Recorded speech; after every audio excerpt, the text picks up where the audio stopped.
Am I audible to all?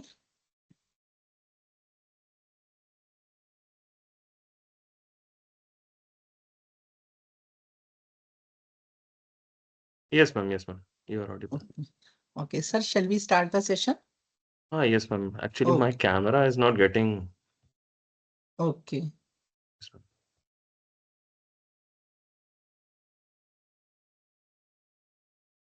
Okay, let it be, ma'am.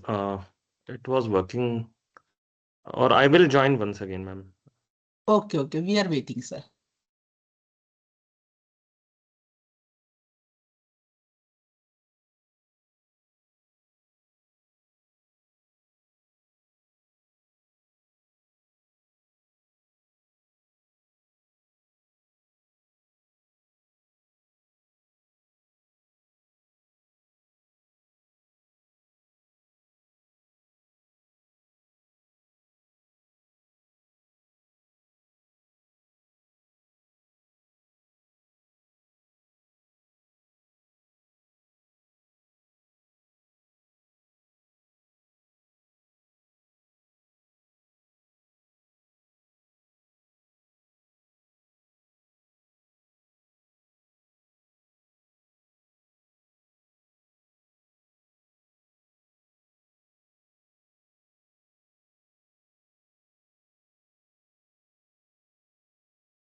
Ma'am, we can start. I don't know why my camera is not working.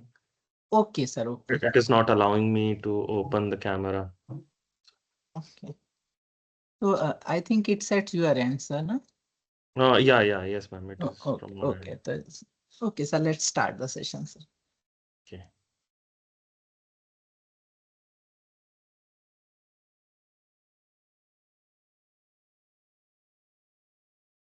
A very warm good afternoon to all the respected participants of this faculty development program.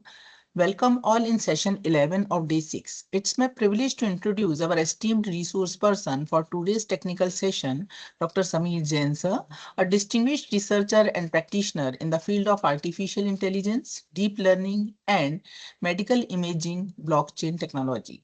He holds a strong academic foundation with a BTech in computer science and MTech in computer science from RGPV. Dr. Sameer Jain completed his PhD in Computer Science and Engineering from PDPM IIITDM Jabalpur in 2024 with specialization in AI for medical imaging. His research encompasses a powerful blend of emerging technologies, including image processing, machine learning, deep learning, and blockchain. Dr. Jain also has an extensive academic background. Prior to his doctoral journey, he served as an assistant professor at Gyanganga Institute uh, of Technology and Sciences, Jabalpur, for more than 8 years, contributing immensely to teaching and academic development. Currently, he is associated with Alpha TKG Company Private Limited, where he works on cutting-edge AI projects focused on regression, image classification, and clustering. His industry orientation problem-solving experience adds tremendous value to the intersection of research and real-world application. His expertise span permissionless and enterprise blockchain system, and he has hands-on experience in deep learning-based biomedical image classification and segmentation, contributing to advancement in medically driven AI solutions. Ladies and gentlemen, I now invite our resource person, Dr. Samir Jain sir, to kindly take over the session and enlighten us with his expertise. Over to you, Yeah. sir. Yeah, thank you so much, ma'am. And that was too much for me.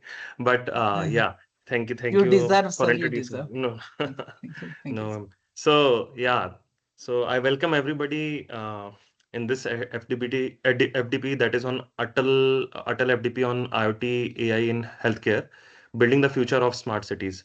So actually, I've taken this opportunity to deliver one lecture that is on explainable AI because this is the hot topic these days and AI is booming in every field.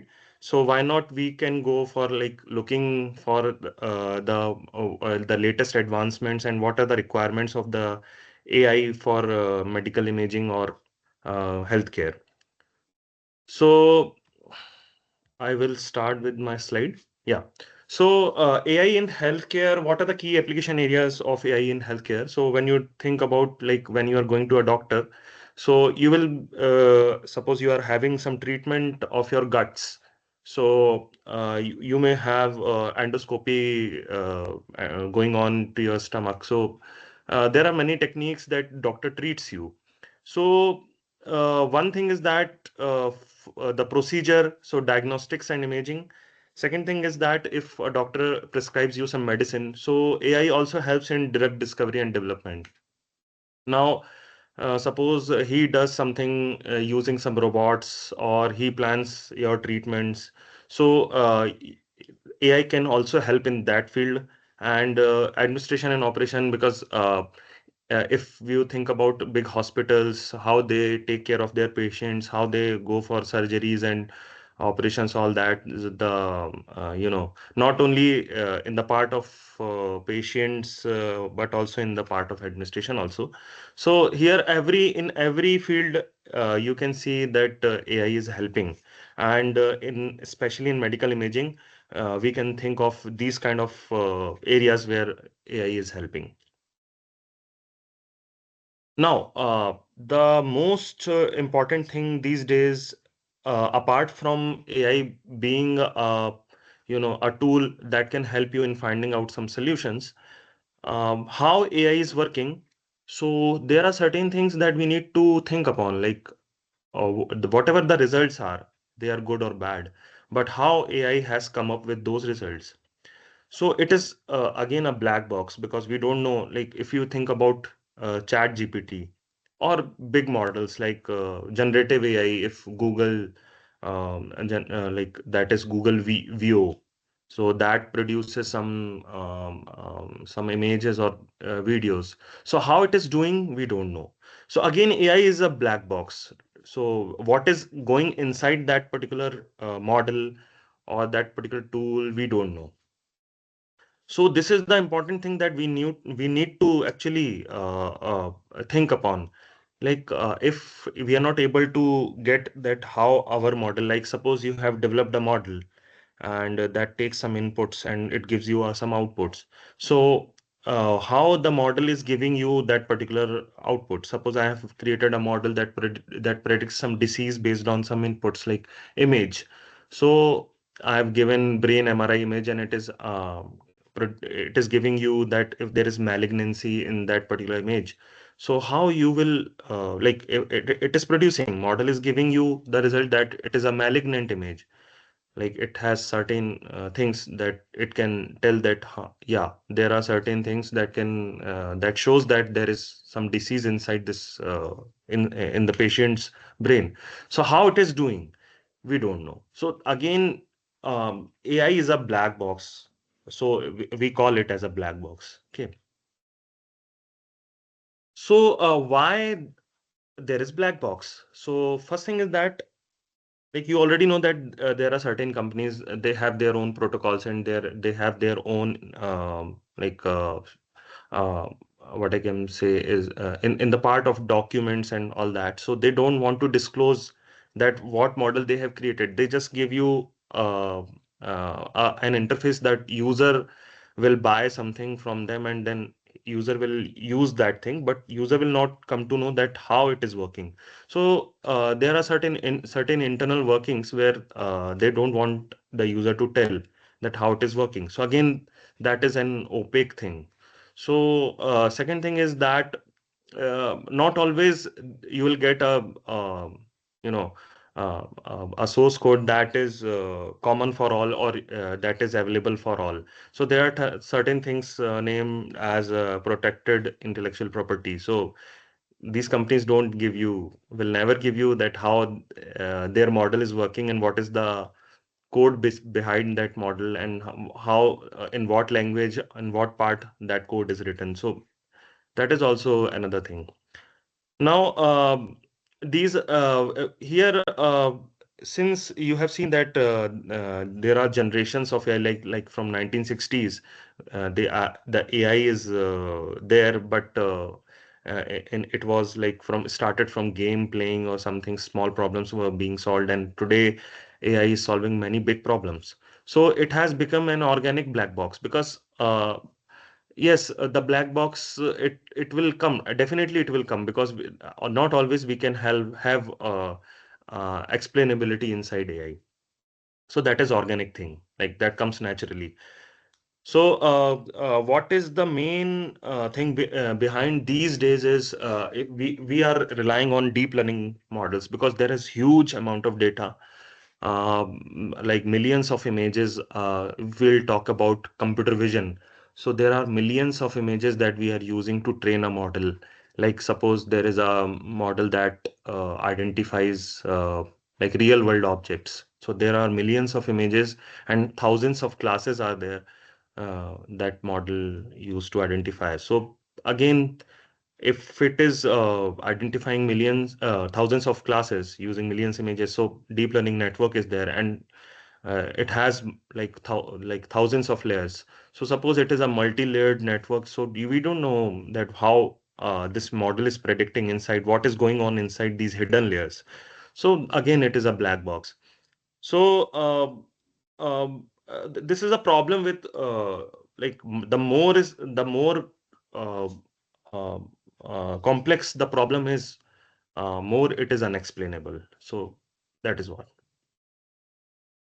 So there is no direct interpretation that like how it has predicted, and we have to trust it, but it is very hard because how we can rely on these things. So there are certain issues with this black box because there are biased issues. Like suppose biasing means here is that if your AI model is trained to predict something, so it is more biased, like it is predicting certain classes very good, but there is a possibility that there are certain classes that it is not predicting well. So there are some biased issues, there are security flaws, and there are even privacy issues that makes AI as a black box.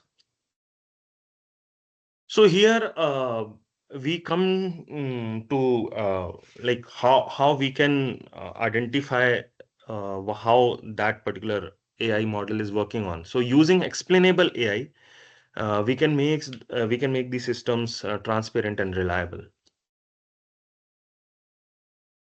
Now, what are the risks? Why we are talking about AI black box, and what we are afraid of?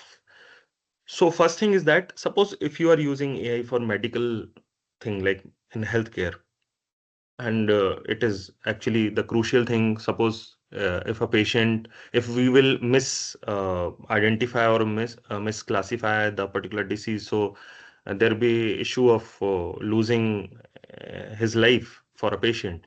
So misdiagnosis is very no very crucial thing, like we have to think upon.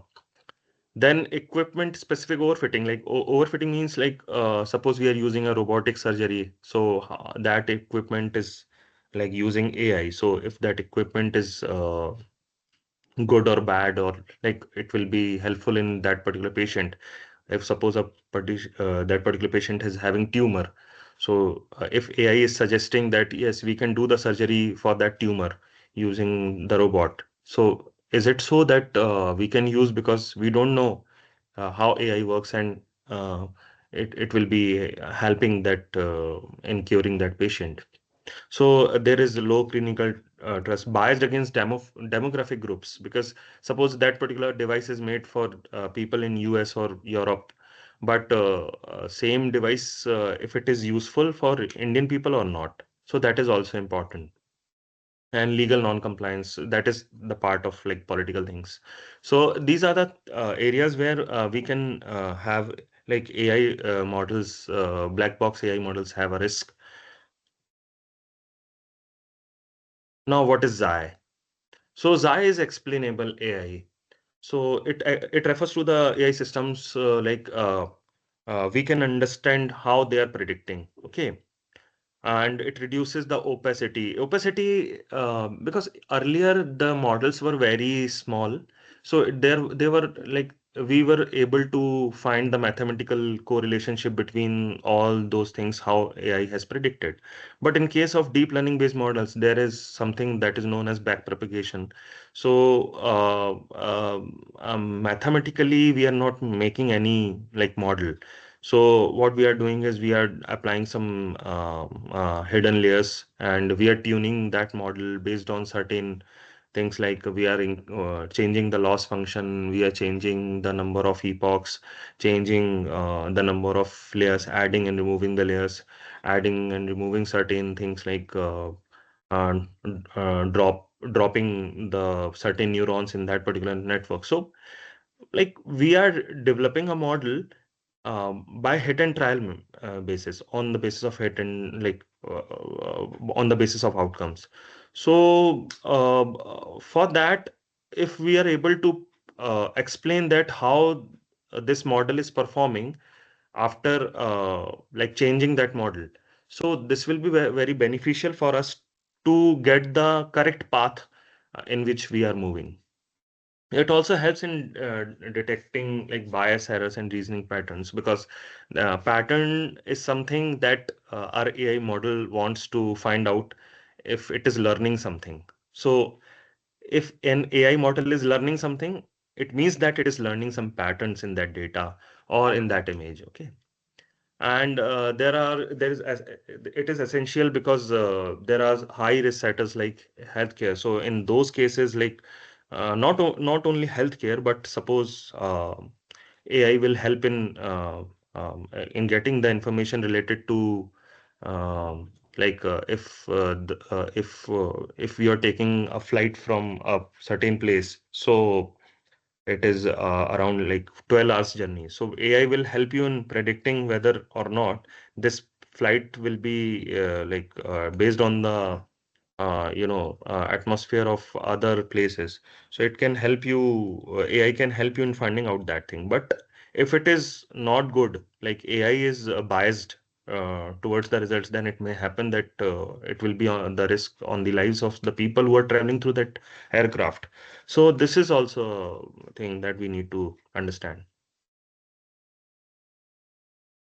So, black box AI versus white box AI. So, white box, it means that you can transparent box where you can see what is going on. So, if we'll develop transparent systems, then we will be able to find out how decision was made. And recently, because deep learning models have been developed, and they are actually working in most of the fields because of their accuracy. So we need to develop certain things that can help in understanding how those deep learning models are working. Like recently, OpenAI's O1, there's a model that is O1 that helps in reasoning summaries, that whatever output it is giving you, what on what basis it is giving you the output. So there is some reasoning behind. So that is very important. So we need to not only need to focus on what model we are developing and how we are developing that model, but we need to also think upon that what that model is predicting, so how it is predicting. Okay, there are certain tools in especially in especially in imaging, computer vision, so they can help you out in understanding that how that model has predicted using some visual explanations. So we will talk about these things later. So, how to deal with the challenges? So, we can have a strong organization like we should have certain protocols so that suppose we are using some software that is AI based software in medical or healthcare. So we can ask the developers that please give us the explanations that how this particular model is working and how it is going to give us the results. And also here we are in the second point here you can see that AI governance provides standards. So we should have some certain standards, process and guardrails because especially in healthcare we need some safety. There should be some ethics that should be that should be practiced by the medical practitioners to control over the AI deployments. And the third and fourth point we have already discussed about. Okay, so there should be fairness, transparency, and explainability between the AI model or AI tool and the organizations, and between the organizations also. Like there is one organization that develop, or like suppose Microsoft has developed a certain tool, and Indian government is accepting that tool for healthcare. So there should be like transparency that between Microsoft and Indian government. So in that way, this will help in dealing with black box AI. So it is very dangerous sometimes. Now, benefits we have already talked about. So the decisions, first part is decision, so easier to interpret. Second is how what model we are developing. If we know that on what part of the input we have to work upon. Suppose there is a software that we are developing, like AI based software that we are developing for identifying whether on particular cell based, like if the particular patient is having dengue or not. So for that dengue, look, identification, so you need to work on cell level. So if we are more focused on that, which part of the cell we have to focus upon in that model, like so that will be better for getting more more precise solution. So it also improves traceability and clarity in the outcomes. Fourth thing is that once an AI model is made, so it is not like it will forever, it will work because we can have certain updates for improving its accuracy. So there is always some space for getting more and more accuracy. So we need to continuously monitor whatever our model is predicting and how it is predicting. So we can have continuous observation on those things, and then we can have certain feedback mechanisms so that we can have a better result. The Xi also removes governance burden because whatever acceptance we have given, like when government authorities are accepting some solutions from the companies. So the Xi can help in whether to adopt that product or not. Obviously, the last thing is that explainable AI lowers risks such as unintended bias, costly errors, and manual inception overhead. So yes, these are the things that helps not especially not only not like Zai only, but AI helps in doing certain things. Okay, whatever AI it is. Now, why Zai in healthcare? So because uh, in healthcare there is a matter of life because there can be death also. So it has high stakes on decisions, diagnosis, prognosis, and triage. So these are the things that we have to focus upon. And Zai helps in supporting error analysis improvement. So because like suppose there is a certain like we'll talk about corona. So if we'll not analyze the whatever AI is predicting, So we'll not be able to find out that how we can get rid of this particular disease, or when we'll talk about community problems like community diseases. So this AI can help, like Zai can help in making the AI better. So Zai is always better in making AI better actually. So if there is some transparency, again, there is this point that transparency increases adoption. So if there is transparency, yes, you will be able to like find out that whether this particular model will be helping you in a correct way or not. So clinicians need reasoning, because I have already told you that if our AI model is predicting uh, whatever like it is classifying, so how it is, what is the thing that it has seen in that particular image, if I'm talking about medical imaging, so what it has seen in that image, so that it is able to find out that this particular disease is there in that patient. So reasoning is very important. And again, ethical and legal responsibility. So we'll talk about like governance in the later part. Okay, so I think okay, we have 130 people. So you can tell me in the chat if there are certain questions, so that I can reply you, or otherwise I'll proceed with the this thing.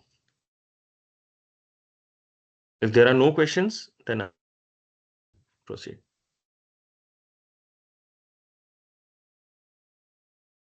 So I'll write any questions.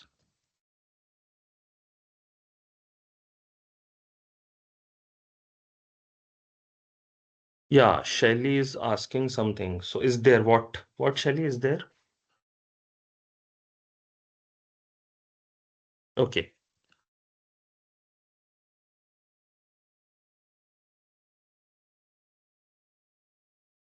Okay. So I'll move on. So where now we have what we have learned till now is what is where AI is used in healthcare. Second thing, what is black box in AI? What is Xi? And right now we are now narrowing our our study, or narrowing our discussion today.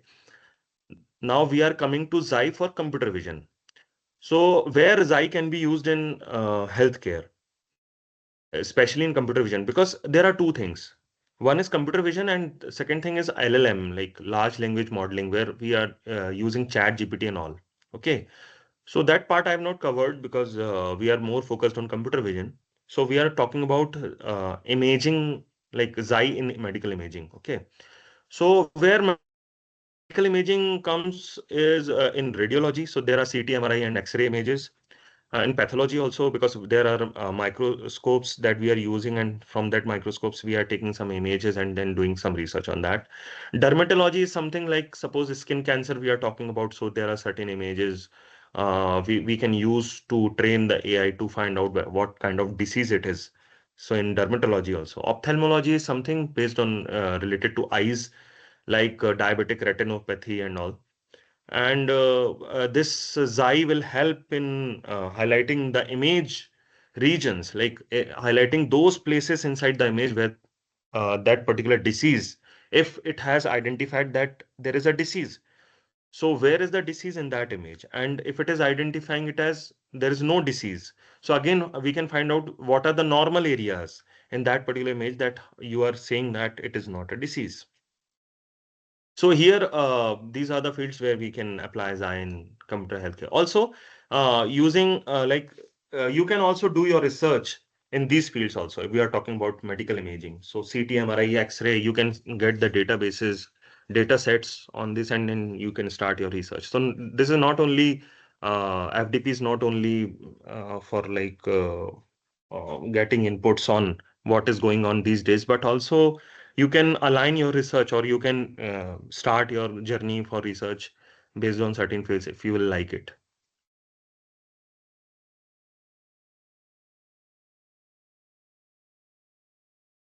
So types of Xi, like how we can explain. So Here there are there you can see that different color of circles are written are actually made over here. So there are post hoc intrinsic, local and global, model specific and model agnostic, and the output like on what way it has XI is giving its output. So arguments, models, text, and visualization. So we'll talk about what is post hoc and intrinsic. So intrinsic is something where when we are creating the model, we are taking care of like what information we have to take from the input and what we are doing. So it is intrinsic, like from the very first step, we are knowing that where to model, how we are making a model, where to focus, and what is the needed. Post hoc is Xi means let us make the model first, and then we will when then we will find out that how this model is working. Most of the people in research use post hoc because intrinsic was something like if we were using some medical imaging kind of a thing, then it was earlier like intrinsic kind of models where we were extracting the features based on some ROI based. So um, earlier it was helpful, but we are when we talk about like more accuracy, so obviously everybody will go for deep learning kind of thing. So if we are using a deep learning based model, so what we can do is we can go for post hoc. So post hoc is something you will first make a model, and then when your model gets tuned, it is giving good results, then we will try to find out that how our model is working and where it is looking inside that particular image to give that particular result. Okay. Now local and global. So locally means like suppose I'm talking about a segmentation model. So segmentation model is something it will help you in localization of a particular disease in the input image. So you are segmenting, you are finding out what pixels are responsible for that disease.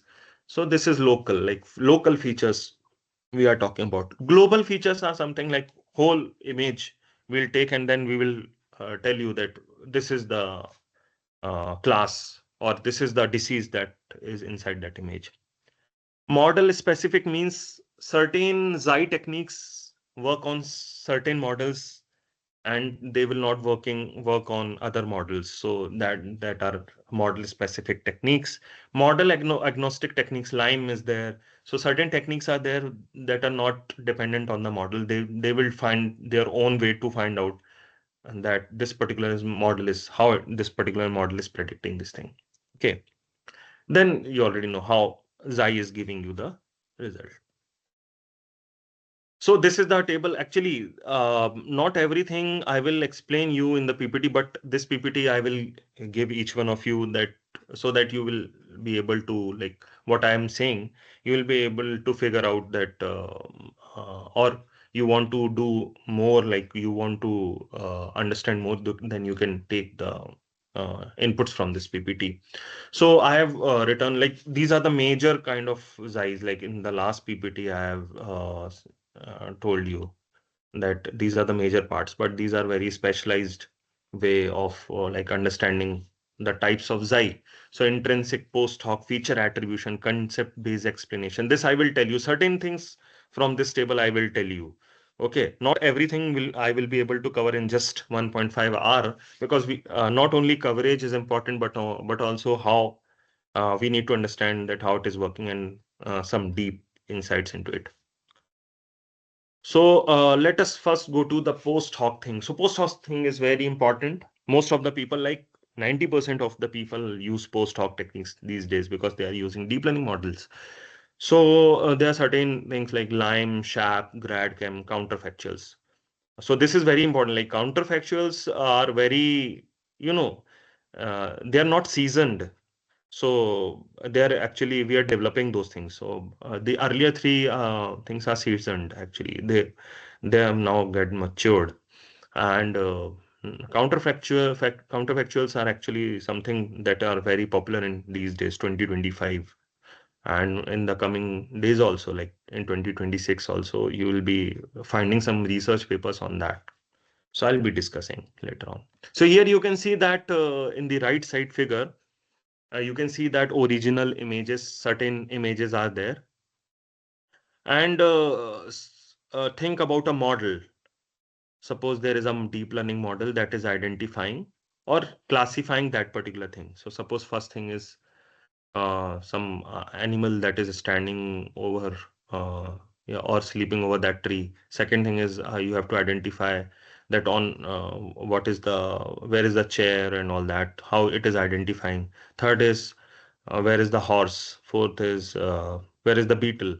So the model is identifying. So you can see that GradCam is one of the Xi tool that will help you in identifying that which part of the image was contributing to get the results. Second one is the third column, that is Lime. So the second column is GradCam, third column is Lime. Lime is also helping you in finding out. So in Lime, you will be able to find out more like what pixels are helping you in identifying that particular image is having a men. So here, GradCam was not able to tell you more about this thing, but Lime is telling you about what are the uh, regions that are helping. So through Lime, you will be able to identify that yes, this model was identifying a man, but through GradCam, you will not be able to identify. And third one is the SHAP feature. So SHAP is also identifying that particular thing. So here you can see that it is highlighting certain things.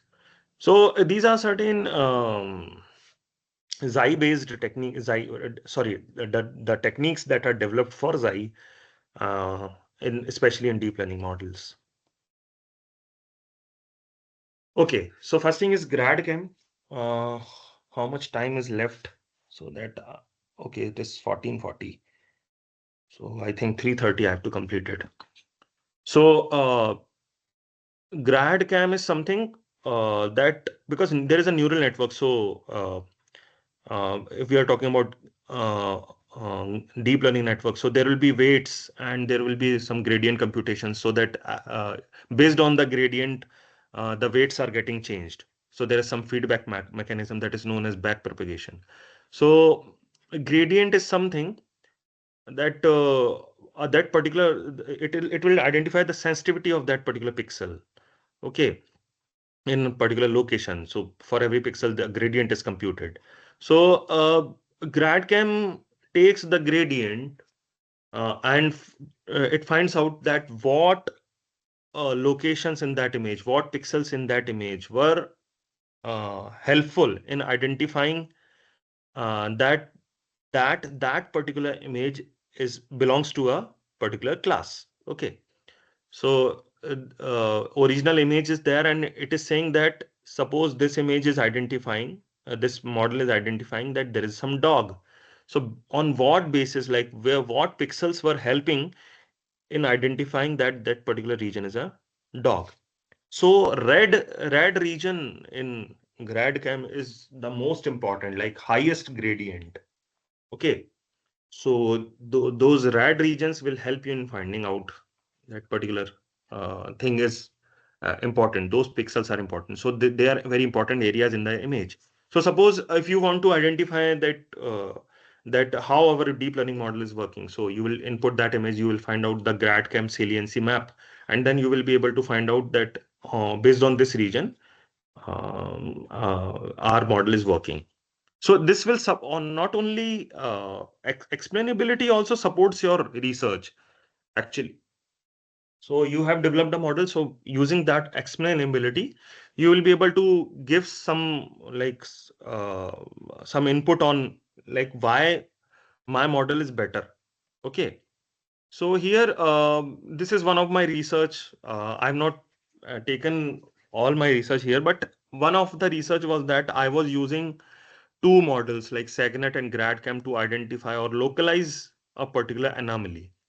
So I have trained a classifier, and using GradCam plus plus, I have identified the localized the particular region. So here you can see that this is the anomaly, not that highlighted part in input WC image. So what I have done is I have taken a corpus of WC images, trained a classifier, CNN convolutional neural network classifier. So that classifier was trained to find out whether there are three types of anomalies: inflammatory, polypoid, and vascular. Vascular is something that relates to blood. Inflammatory is something that is you are having boil or something in your stomach, or in your stomach there is some swelling region. Polypoid are some things that are actually that will become turn into cancer sometimes, not always. So these are the three diseases I was able to identify, and then using this particular model, I was using GradCam to localize that region. Again, I was using SegNet to localize the region, and then I was taking intersection.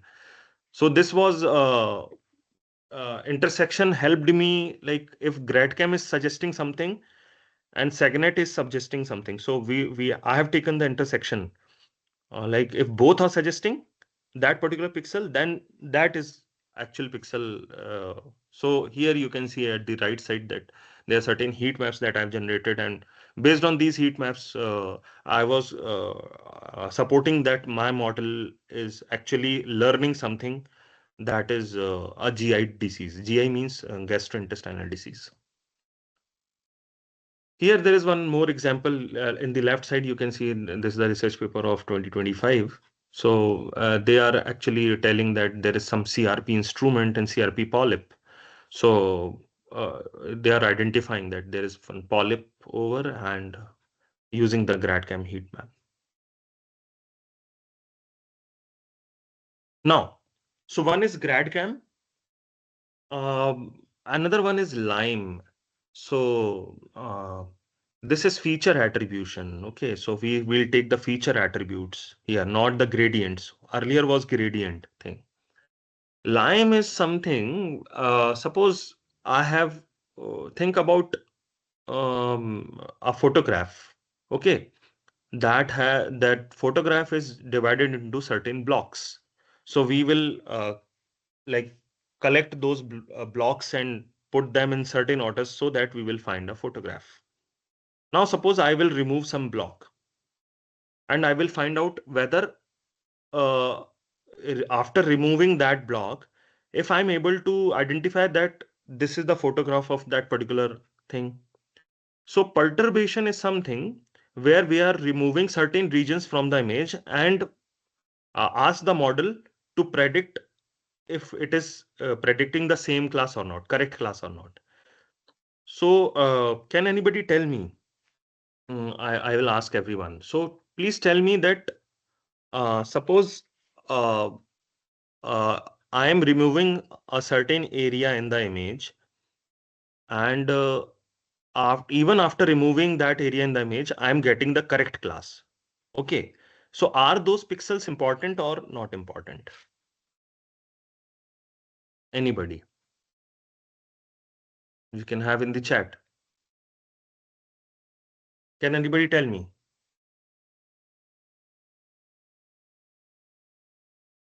Are those pixels are important or not important?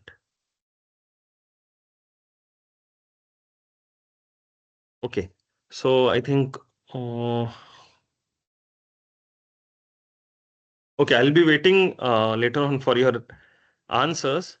So here what I'm telling you is there's one more chat. Okay, chat is not enabled. Okay. Okay, write in Q&A section. All the participants kindly write your answer in Q&A section.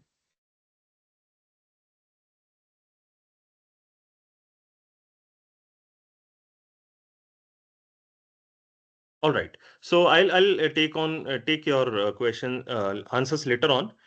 So Shelley says that in healthcare diagnosis instruments like radiology, CT scan, mostly managed by outside. On update version maintenance, we are not dependent. Yeah, yeah, yeah. Shelley, you are correct that certain things like certain softwares and even tools like suppose I was also doing something on um, pill cam kind of thing where we are using capsule endoscopy. So the capsules were made outside India, but what these people do is these companies will give you certain solution, but they will train their model also on the images taken from India. So then they will prepare one solution and customized solution, but not always, like not every company does that. So it is very important, especially in healthcare, to test the particular thing in your community, your population. Okay, this is very important. Yeah, correct. So I must say that if a particular pixel, if I am removing that particular area from the image, and even after removal, I am getting the same answer, it means that that pixel doesn't have any importance for that particular region. So this is how Lime works. So what it does is Lime removes certain pixels and find out. So if removing a pixel or area or a super pixel, I can say, or that particular segment, image segment, if removing that segment changes the class, it means that that is very important, because removing that thing is changing the decision. So removing a part in the image is changing the decision. It means that that particular part is very important. But how to identify that part? So generally Lime takes superpixels. So we will first do superpixel segmentation and then we will apply Lime. Okay. This is one more method Limecraft Veronica et al. Have devised in 2022. So here you can see that inside this yellow boundaries, there are certain superpixels. So you can use superpixel. There are certain Lenzel valve superpixel segmentation. There are many superpixel segmentation methods that you can apply, and then you can apply Lime after that. So this is the thing. Now we'll come to the SHAP. So two methods we have already seen. One is GradCam and GradCam++. Second one is Lime. The third one is SHAP. SHAP is shapely adaptive, additive explanations. So what is SHAP is this is very feature specific kind of a thing. So it is not only on the it what it will do is, suppose you have a neural CNN, convolutional neural network, and you have suppose in the last layer, that is not a classification layer. I'm not talking about classification layer, but before that, where CNN layer, I'm talking about the last CNN layer. Okay. So in the last CNN layer, there are certain like about 50 feature maps. So shapely features are something that will identify that what feature maps are important. Not suppose there are 50 feature maps you are taking. So you are taking 50 as the neurons, 50 neurons. So that is not 50 actually 50 neurons, but 50 feature maps. Okay. So it will identify that what all feature maps are important, that are able to identify or that are making this particular CNN to identify that particular disease. So SHAP is one of the things. So SHAP is actually giving you the output in the form of probability. And if or you can say that SHAP will give you the output in the form of like negative to positive values. Like so, if it is giving negative value for a particular thing, it means that that particular feature is not important. But if it is giving positive value for that particular area, it means that that particular feature is important. So more is the positive value, more important that feature is. So Shapley explanations is there. Here you can see that uh, there is these are ophthalmology images actually. So retinopathy, like we are doing some diabetic retinopathy, so we need to identify the where is the glucose or sugar collected inside the image retina.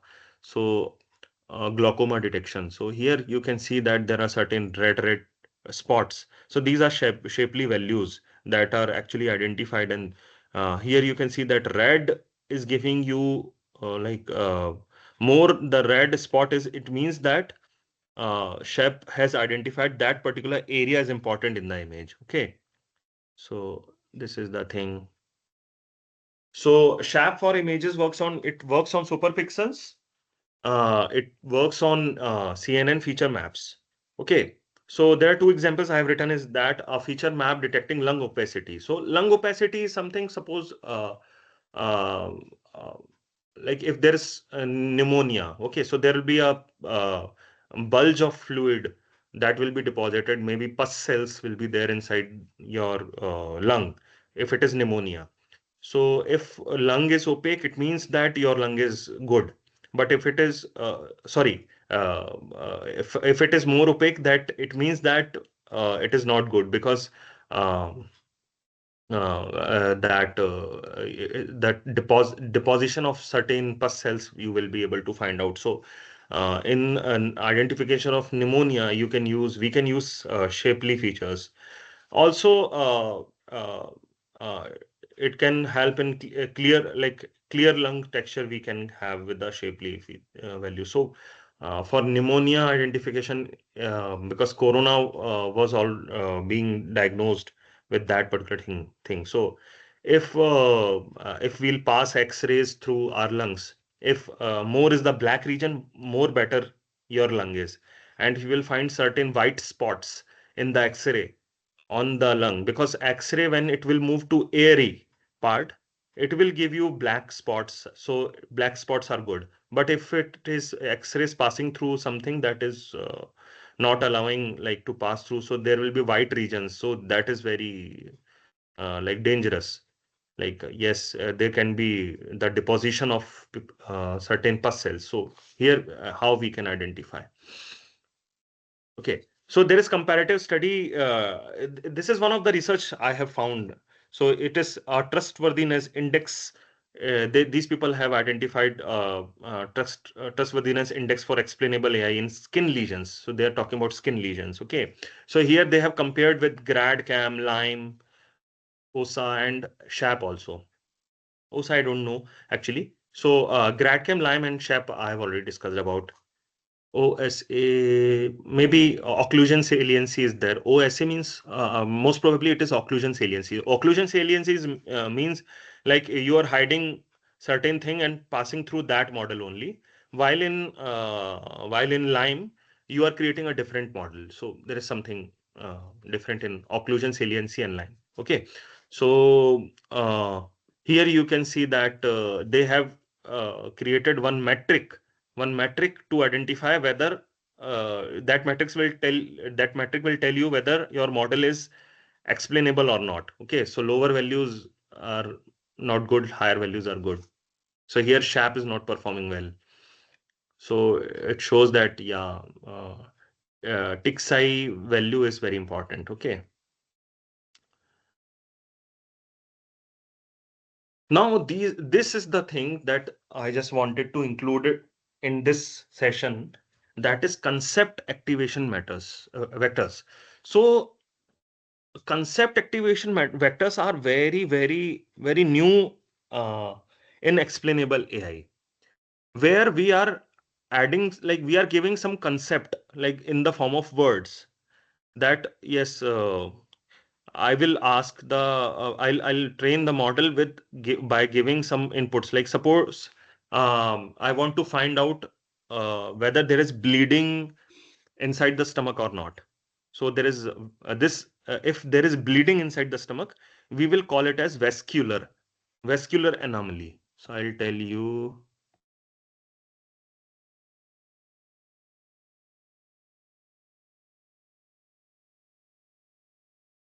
Yeah, so this is bleeding.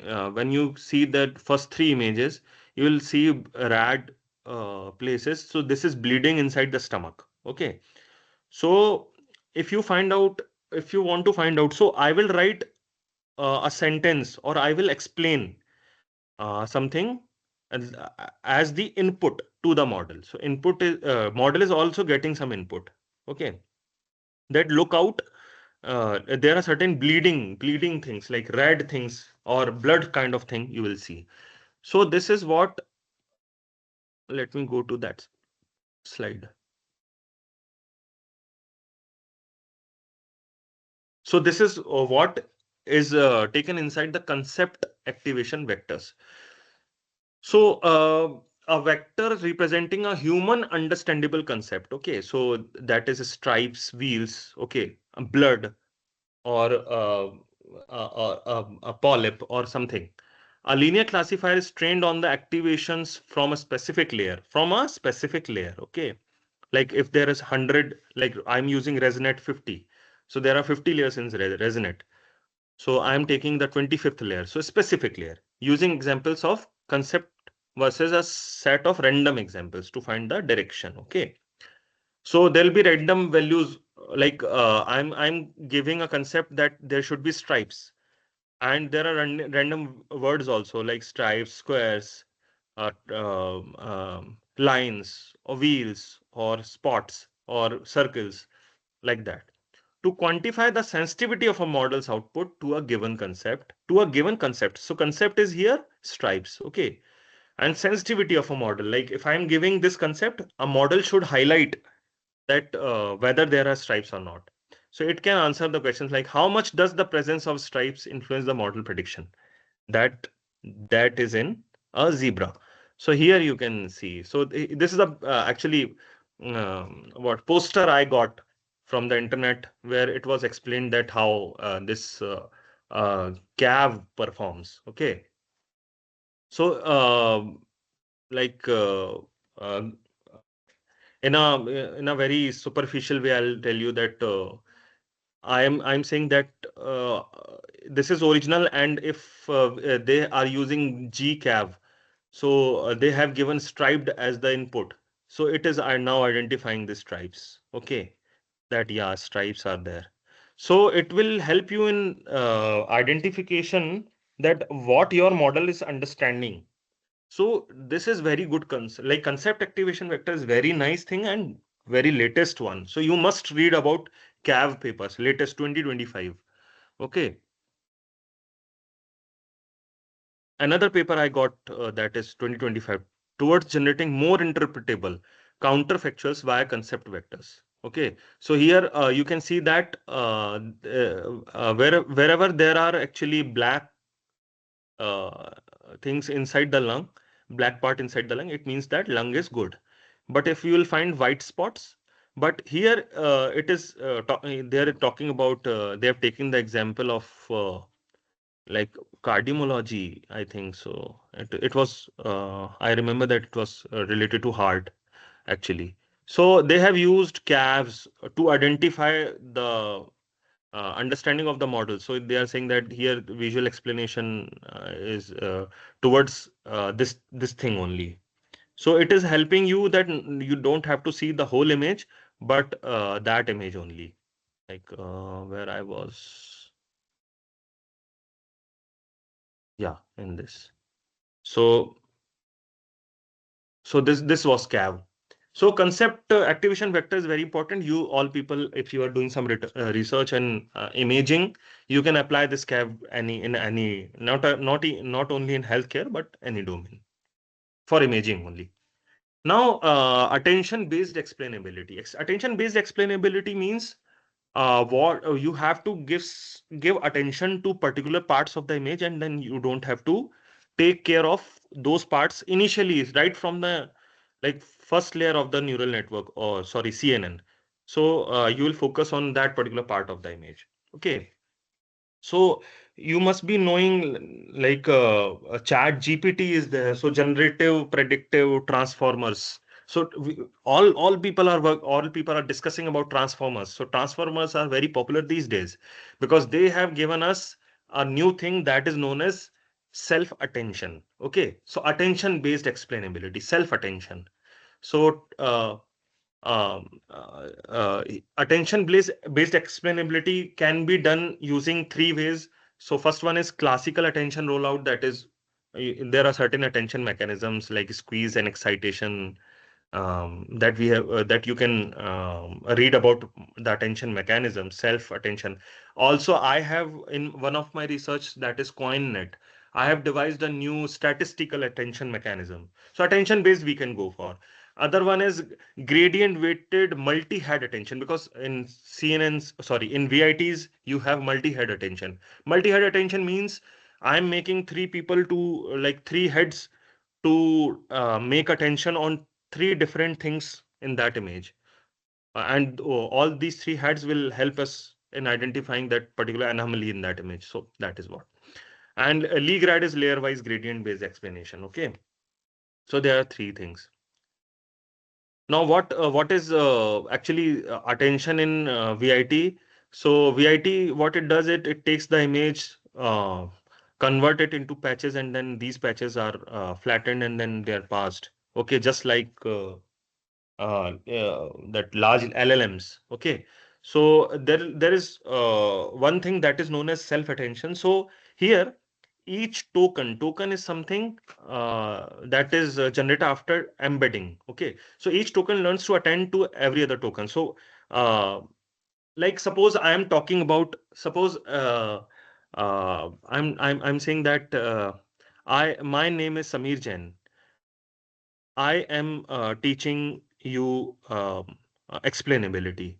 So initially I have said my name, but in the second sentence I am saying I. I am teaching. So I is Samir Jain here. It is identified through self-attention, like the tokens. So here, the token likes if a token is generated for Samir Jain earlier, then that token will help understand the second token that is for I. That here I is used for Samir Jain. So that is known as self-attention. Okay. So here, attention-based explainability, because they have used VIT, so they are using GradCam in VIT too. So this is gradient-based self-attention here when we are talking about this one, gradient-weighted attention. Okay. One more example I have added is Lee grad. So here Lee grad is also there. Okay. So here it is identifying the feature maps, and they're not taking whole all the feature maps, but the only the important feature maps to find out the attention. So this is also the model is explainable. So how it is identifying Pikachu. So Pikachu is something here. So it is identifying that. Now the important thing is computation trade-off.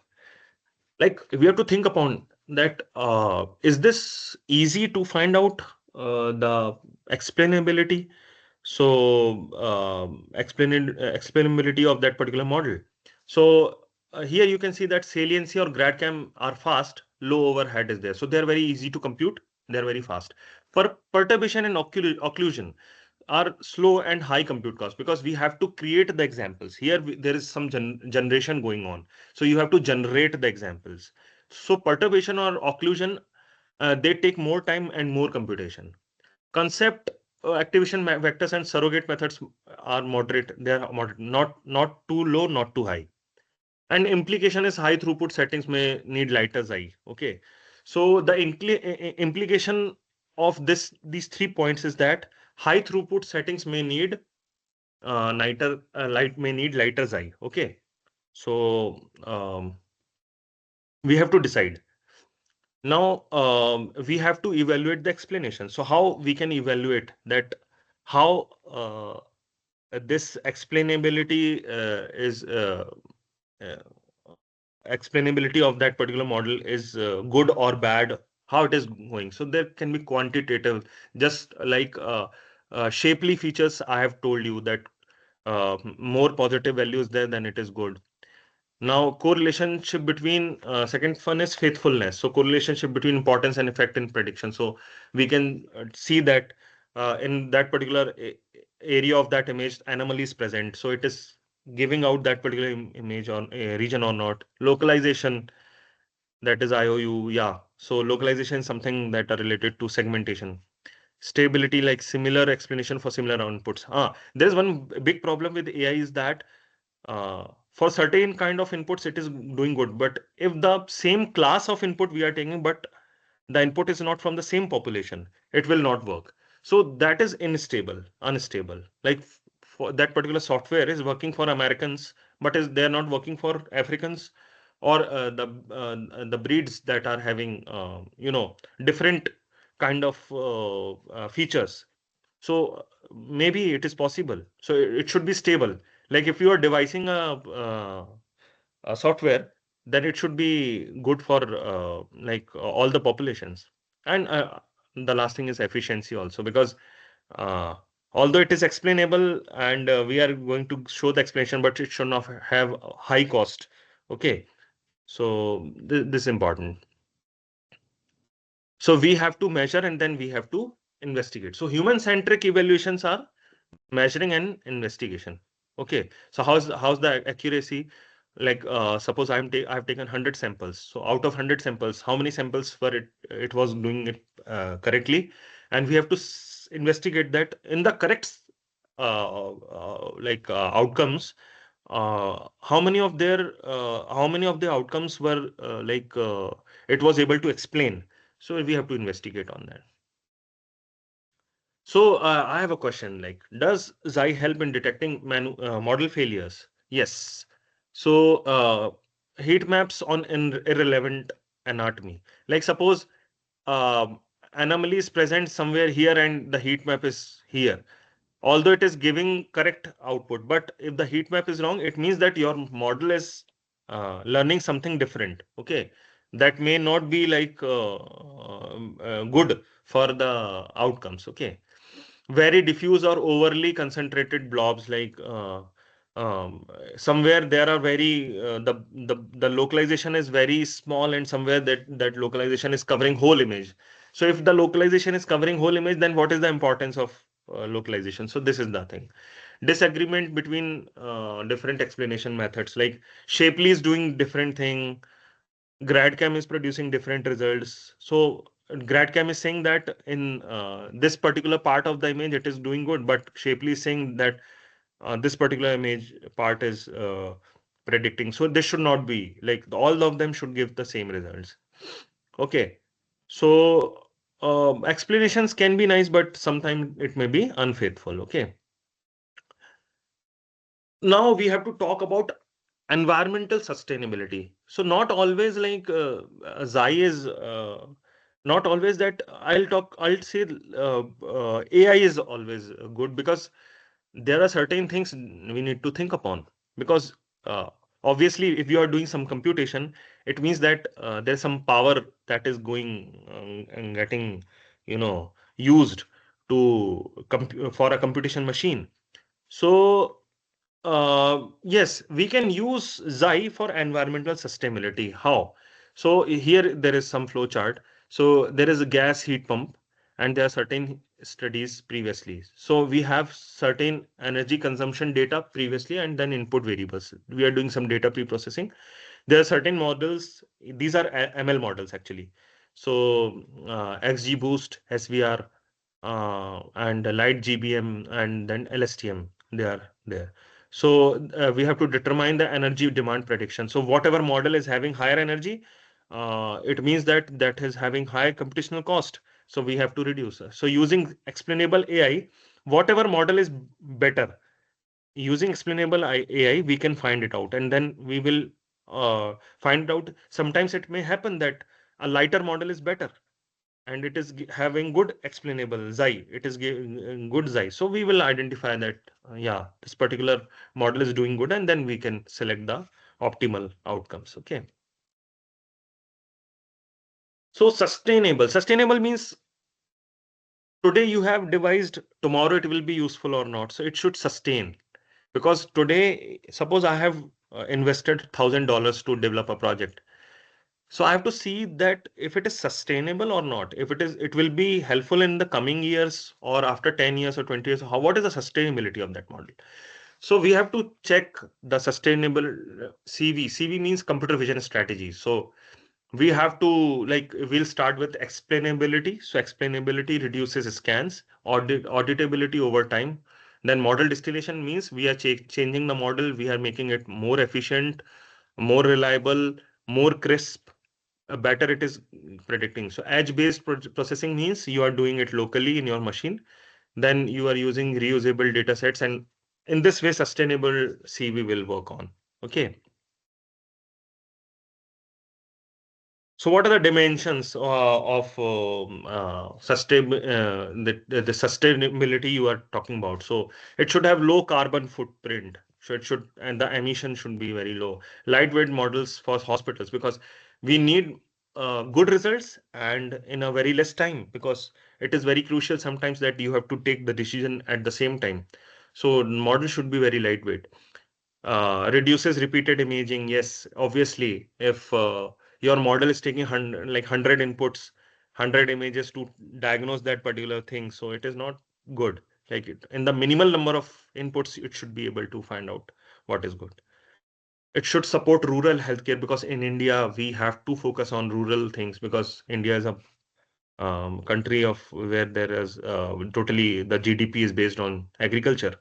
So rural areas are something that are giving us agriculture outcomes, but we need to focus on those places where we can apply AI, and then Xi also. And efficient model reuse. Efficient model reuse means if your model is trained on like Andhra Pradesh, so it should also work for Himachal people. We have seen that one of the you know NGO was working on ophthalmology, like they are finding out in the rural areas. So they have what they were doing is they were taking the images of the people from the remote centers, but the AI was actually on the data center somewhere placed in a urban place, and then they were doing certain things, processing, and then they were identifying, and the people they were giving the outcome and then sending it back to the rural places. So their doctors will like they were not polished ones, but they were good in doing so, because they were doing for a specific thing. So they were helping in this way, they were helping the rural people. So what they were doing is they were doing processing in urban places, but they were dealing with the rural people in by using the local local I can say portals or local collection centers likewise. So they were using same model for every place, so efficient model to use. So for social sustainability, because not environmental, not about our sustainability, like how much revenue we are generating, but we should be very social, think about social sustainability also. So bias detection and mitigation. So Xi will help in identifying bias, and it will help in mitigating, like removing those biases. So uncovers spurious correlation. They are not good. Like spurious means they're not important. So ensures fairness across demographics. Then building trust. Okay, so clinicians understanding verify AI reasoning, because they need to identify using Xi, they can find out and verify that what model is predicting, how it is predicting, and patient receive transparent care. Patient will also know, come to know about this thing, because if clinician will be able to explain that, yeah, yeah, my model is doing this thing, so patient will also be like they will be comfortable enough and they will be relying on those people. Xi for economic. So social, then economic, because again, we are talking about that India is having a good GDP right now, and then we should devise a solution that will help in economy also. So faster regulatory approval. So Xi will help in getting the regulatory approval, because it is explainable, and it will help in preventing model decay, because sometimes what happens is disease also gets changed itself. Like we'll talk about corona. So there were certain mutations. So we should have to prevent model decay, like whatever model we have prepared for that particular corona in the year 2020, but that should also help in identifying the corona of 2022 also. Although if it has got certain mutations. So continuous monitoring of decision logic we have to take care of using Xi, and early detection of performance drift. If there is certain lag in the performance, then we should be able to identify, because it is related to patient's life also. So if earlier my model was working good, but now it is not working good, it should not happen. So we have to continuously see the outcomes and then identify. So suppose there is a problem of uh, okay, I have written checks test rate diagnosis. Okay, AI for cardiomegaly detection. So here GradCam will help in looking out at spine, not heart. So uh, there is a problem. Like uh, if GradCam is giving you results based on your spine, and I'm totally focusing on heart, then this is a data bias, training data bias. We have to find out. So Zai helped in identifying that what is the problem, but cause we have to find. So we can see that if there are the samples in the training data are not good, then obviously we can say that model will not work well. So sustainable outcome is avoided faulty deployment. So if we have prior to the deployment, if we have seen certain things, certain problems in the model, so what it has helped in what area? So it has avoided faulty deployment. It has saved computational resources and prevented potential patient harm. This is very important. So challenges. What are the challenges? So challenges in medical, especially in medical imaging. I am the computer engineer, CV engineer, AI engineer, but I have not studied anything related to anatomy or something like biology. But I'm providing the solution. So we have to like connect to the people like doctors, and then I have to explain the thing to the computer also. So this is the problem. Now, how to evaluate? Suppose I have done something and I'm getting the output. So how to evaluate whether the output is good or it needs improvement or something? So then we need evaluation metrics, because accuracy is not the only thing that will help in medical imaging. We need this like IOU or Jacquard index or something to find out whether our model is working good or bad. Only okay, and then computational overhead, ethical and legal aspects. So you already know, like accountability and fairness should be there. There should be audit trails and transparency, regulatory requirement, and Xi enables approval. So Xi is something, although it is explainable, but it needs approval because it should, like if Xi is saying something, it should be approved by the doctor in case of medical imaging. Okay. Edge versus cloud in medical imaging. So edge is something local computation. Cloud is something where you're moving you have deployed some model in the cloud and then your data is moving. So there is some certain things. So edge has lower latency, data stays on device, limited resources. So edge is not scalable, but cloud is scalable, and it is more towards the technology as well as towards the ecology also.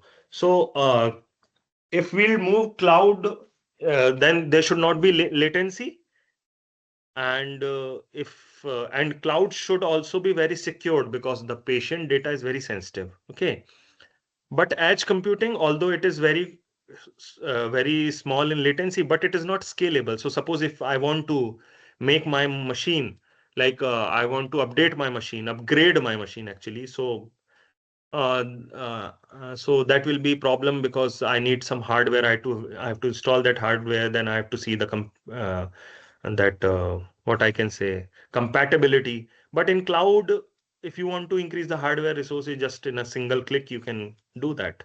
So we have to think upon that also.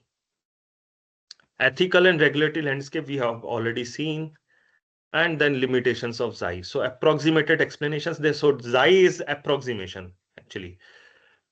Too much detail sometimes confuses the clinicians, because suppose um, when you will see that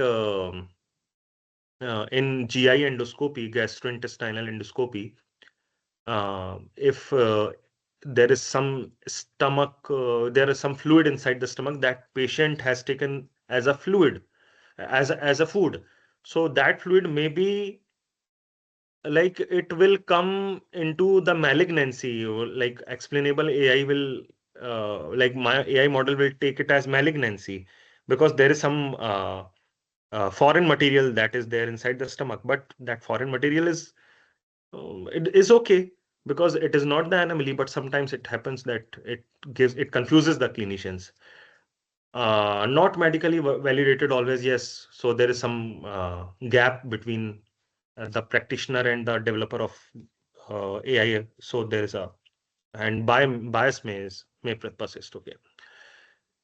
So future direction is that building transparency from the ground up. So you have when you are devising a model, you are doing some research, and then it should be inherently by default, it should be interpretable. Not after making model, you are doing that. So casual AI moving from correlation to causation. So causal AI, sorry, not casual. Causal AI is it means that you need to do make a model that works on causes, not on correlation like between the pixels. So what can be the cause? Okay. And standardization. So in industry-wide standards you have to like you are making a model and that model will give you results in R. And although it is good and correct, but it is giving you the results in hours. That is not good because the patient will not wait for an hour to get the results. Okay. So it should be like it should be industry-wide XI standards should follow actually. So these are the key takeaways for today's session. I think how much time is left? 5 minutes are left. So XI is essential for safe, ethical healthcare.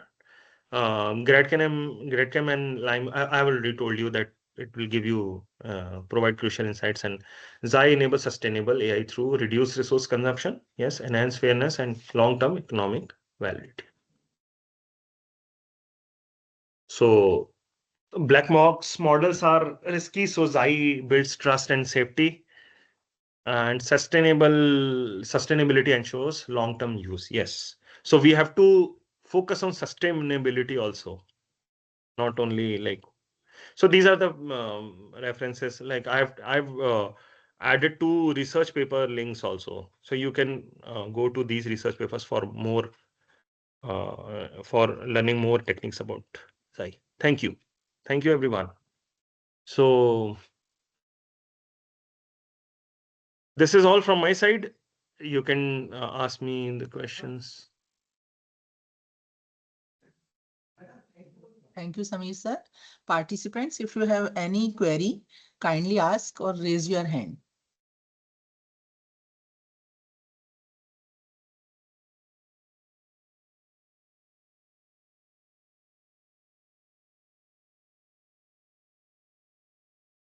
Yeah, thank you everyone.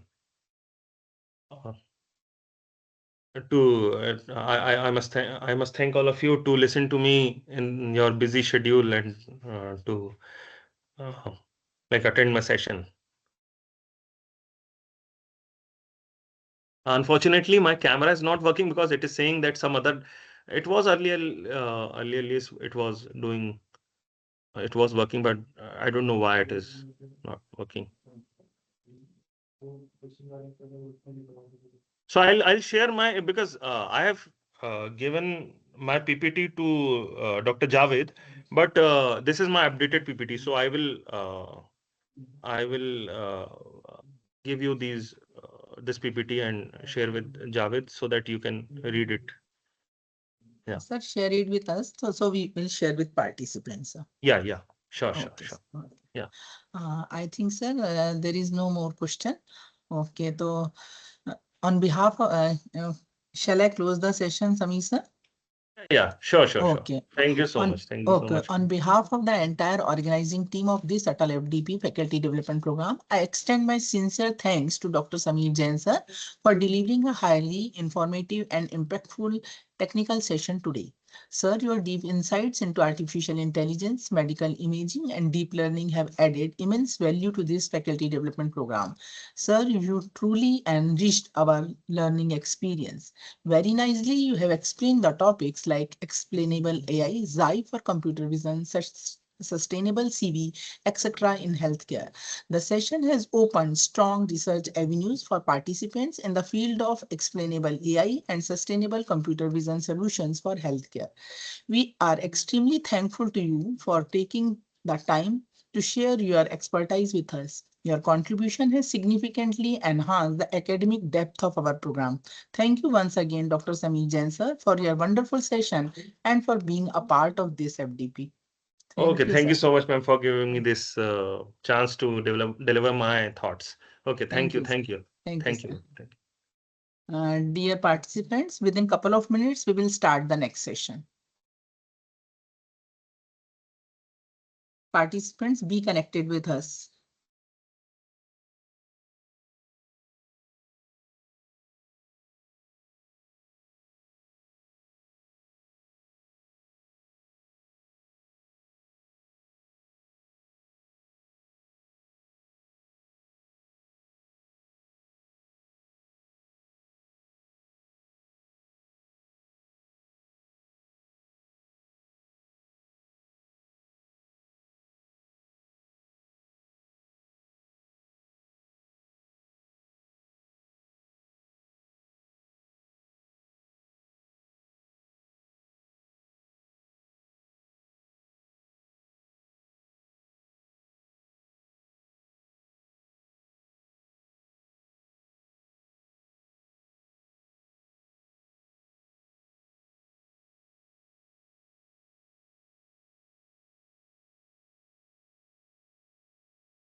Hi, Vimbi madam.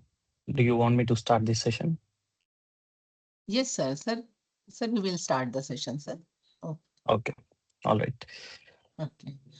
Let me share the screen. No, sir, I will start the session first, then I will take over to you, sir. Okay, got it. Okay. Okay. Welcome all in technical session 12 of day 6. It's my great privilege to introduce our distinguished resource person for today's technical session, Sai Kiran Anandas sir, a highly skilled and accomplished ethical hacker and forensic investigator, currently associated with Rangus IT, Texas, USA. Sai Kiran sir is a graduate from Jawaharlal Nehru Technological University, Hyderabad, and has built an outstanding professional profile in the domain of cybersecurity, penetration testing, forensics, and red team operations.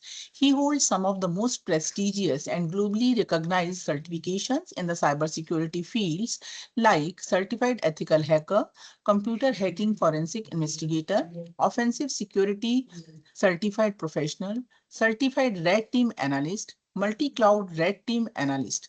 These certifications reflects his deep technical expertise and hands-on capability in identifying vulnerabilities, conducting penetrating testing, assessing system risks, recommending robust security solutions, and preparing detailed forensic and compliance report. Beyond his professional achievements, Sankiran sir has also been involved in undercover spy operations with the Central Cyber Bureau, showcasing his advanced investigative skills and contribution to high-level cybersecurity enforcement. His work involves ensuring system confidentiality, strengthening security frameworks, and helping organizations mitigate evolving cyber threats. His experience across offensive security forensics, analysis, and cloud-based red team operations makes him exceptionally valuable in today's rapidly changing cyber landscape. Dear participants, please join me in welcoming our esteemed resource person, Saikaran Anandasar, to lead today's technical session. Sir, kindly continue the session, sir. Yeah, thank you, madam. Thanks for a brief introduction. Thank you, sir. And let me share the screen first. Yeah, I hope everyone can see the screen. Yes, sir. It is visible, Okay, sir. all right. Okay. So moving further, let me introduce myself first. Now I welcome everyone for today's session, and in this session we are going to talk about securing healthcare domain using cyber expert. So let me introduce myself first. This is Sai Kiran Anandas, and I'm sorry.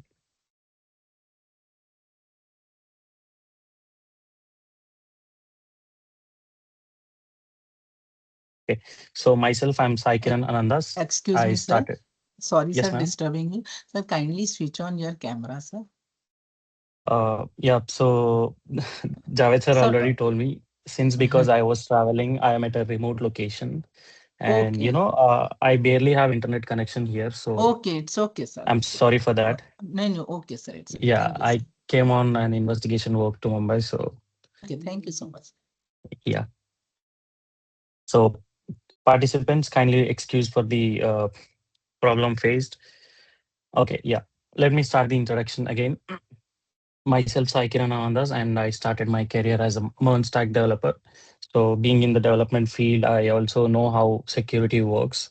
And then I did a quick internal switch in the same company from a developer to an ethical hacker. And right now, I also deal with cyber forensic investigations, and uh, delegates hire me as a private spy agent to do secret and confidential operations in India. And here are some of the few certifications which I finished. Among those, my most favorite and the advanced or the globally recognized certification is OSCP, Offensive Security Certified Professional.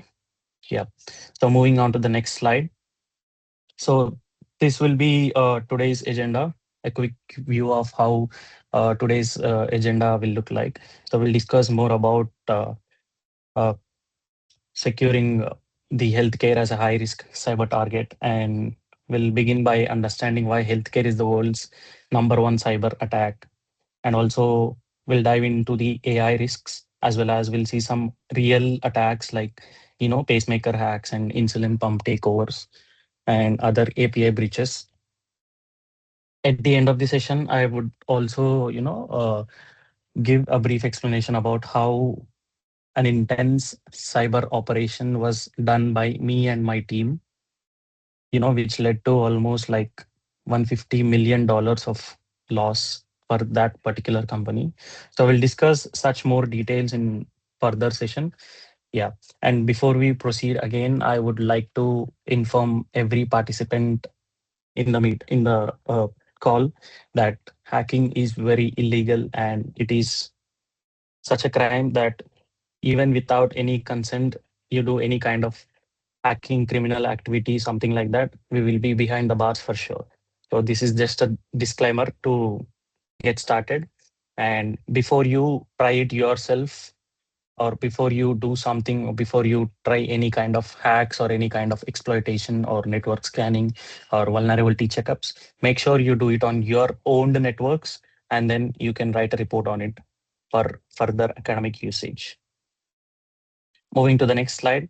So here we'll be discussing why healthcare is the top one cyber target for criminals or hackers.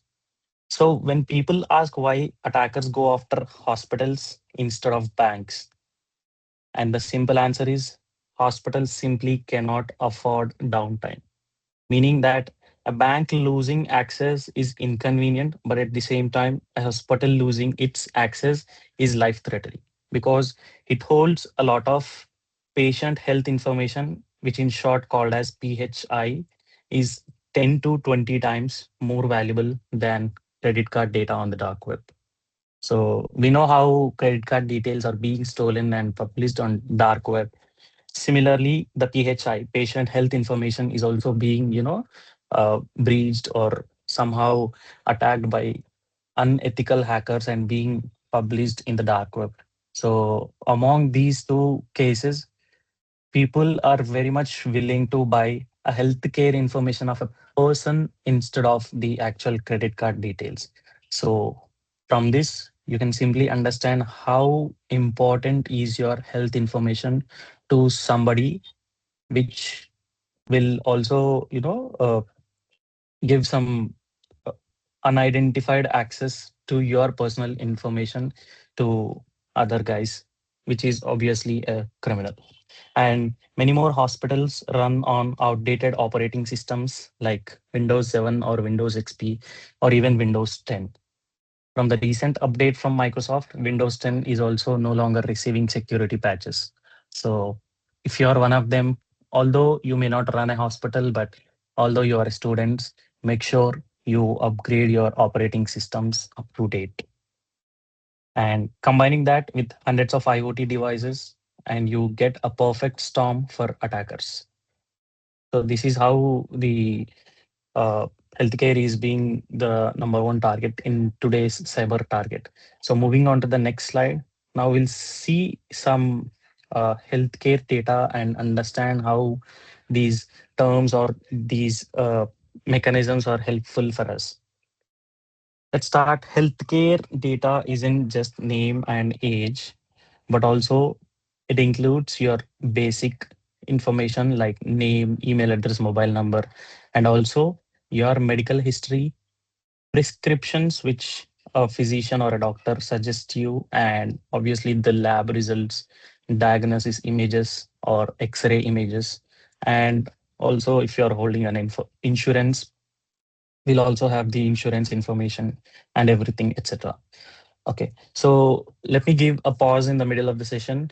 I hope everyone's with my flow, and uh, you can simply ask the questions at the end of the session. We have a separate Q&A session at the end.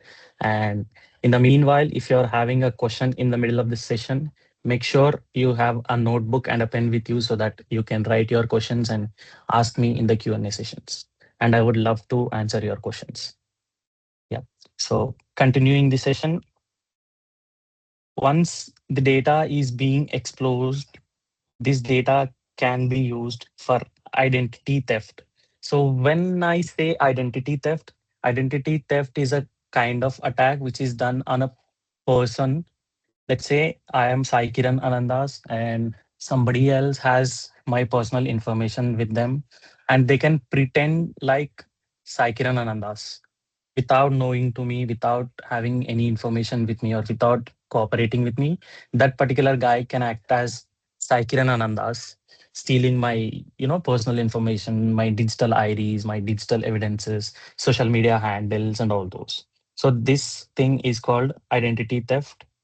And there are some other attacks called insurance frauds.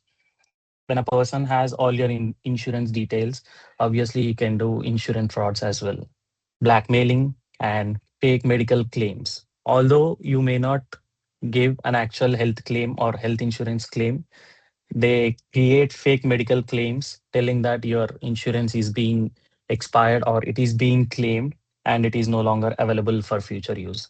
So such type of attacks are already happened in the past, and we'll discuss more about such cases in the coming session. Before, okay, unlike a password, you can't reset your medical history, because a medical history is like uh, your personal health data right from the day you landed on the earth. Meaning that right from you were born, the health data or the medical history is being tracked or being maintained on your personal identity. So it's not like changing a password. It's very complicated, and entire the medical history is constantly maintained throughout your life. So make sure you're securing your health information or your insurance or any other health related data or personal information. And that's why securing personal health information is not optional, but also it's very much fundamental for us to secure. Moving to the next slide, we'll discuss more about the economics of attacking hospitals, how hospitals are being attacked. Okay. Now, cybercrime. So, since students or since a common man, since being lecturers, since an IT employee, since maybe a businessman or Being a common man, we know that cybercrime is a crime because the name itself says crime, and we will be facing very much of consequences. But a cybercrime for attackers is a business because they earn by doing such attacks. Obviously, they'll also face the consequences. So, cybercrime is a business for attackers, and attackers go where the money is. Simple. And hospitals pay more, they pay fast, and have poor cyber maturity on average. Let's say, let me give you an example of a bank or a IT company.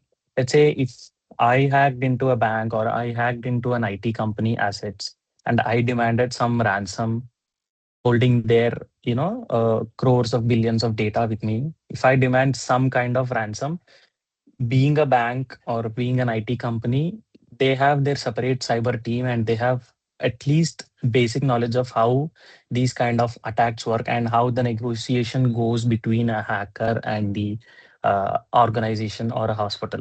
Sorry, organization or a bank.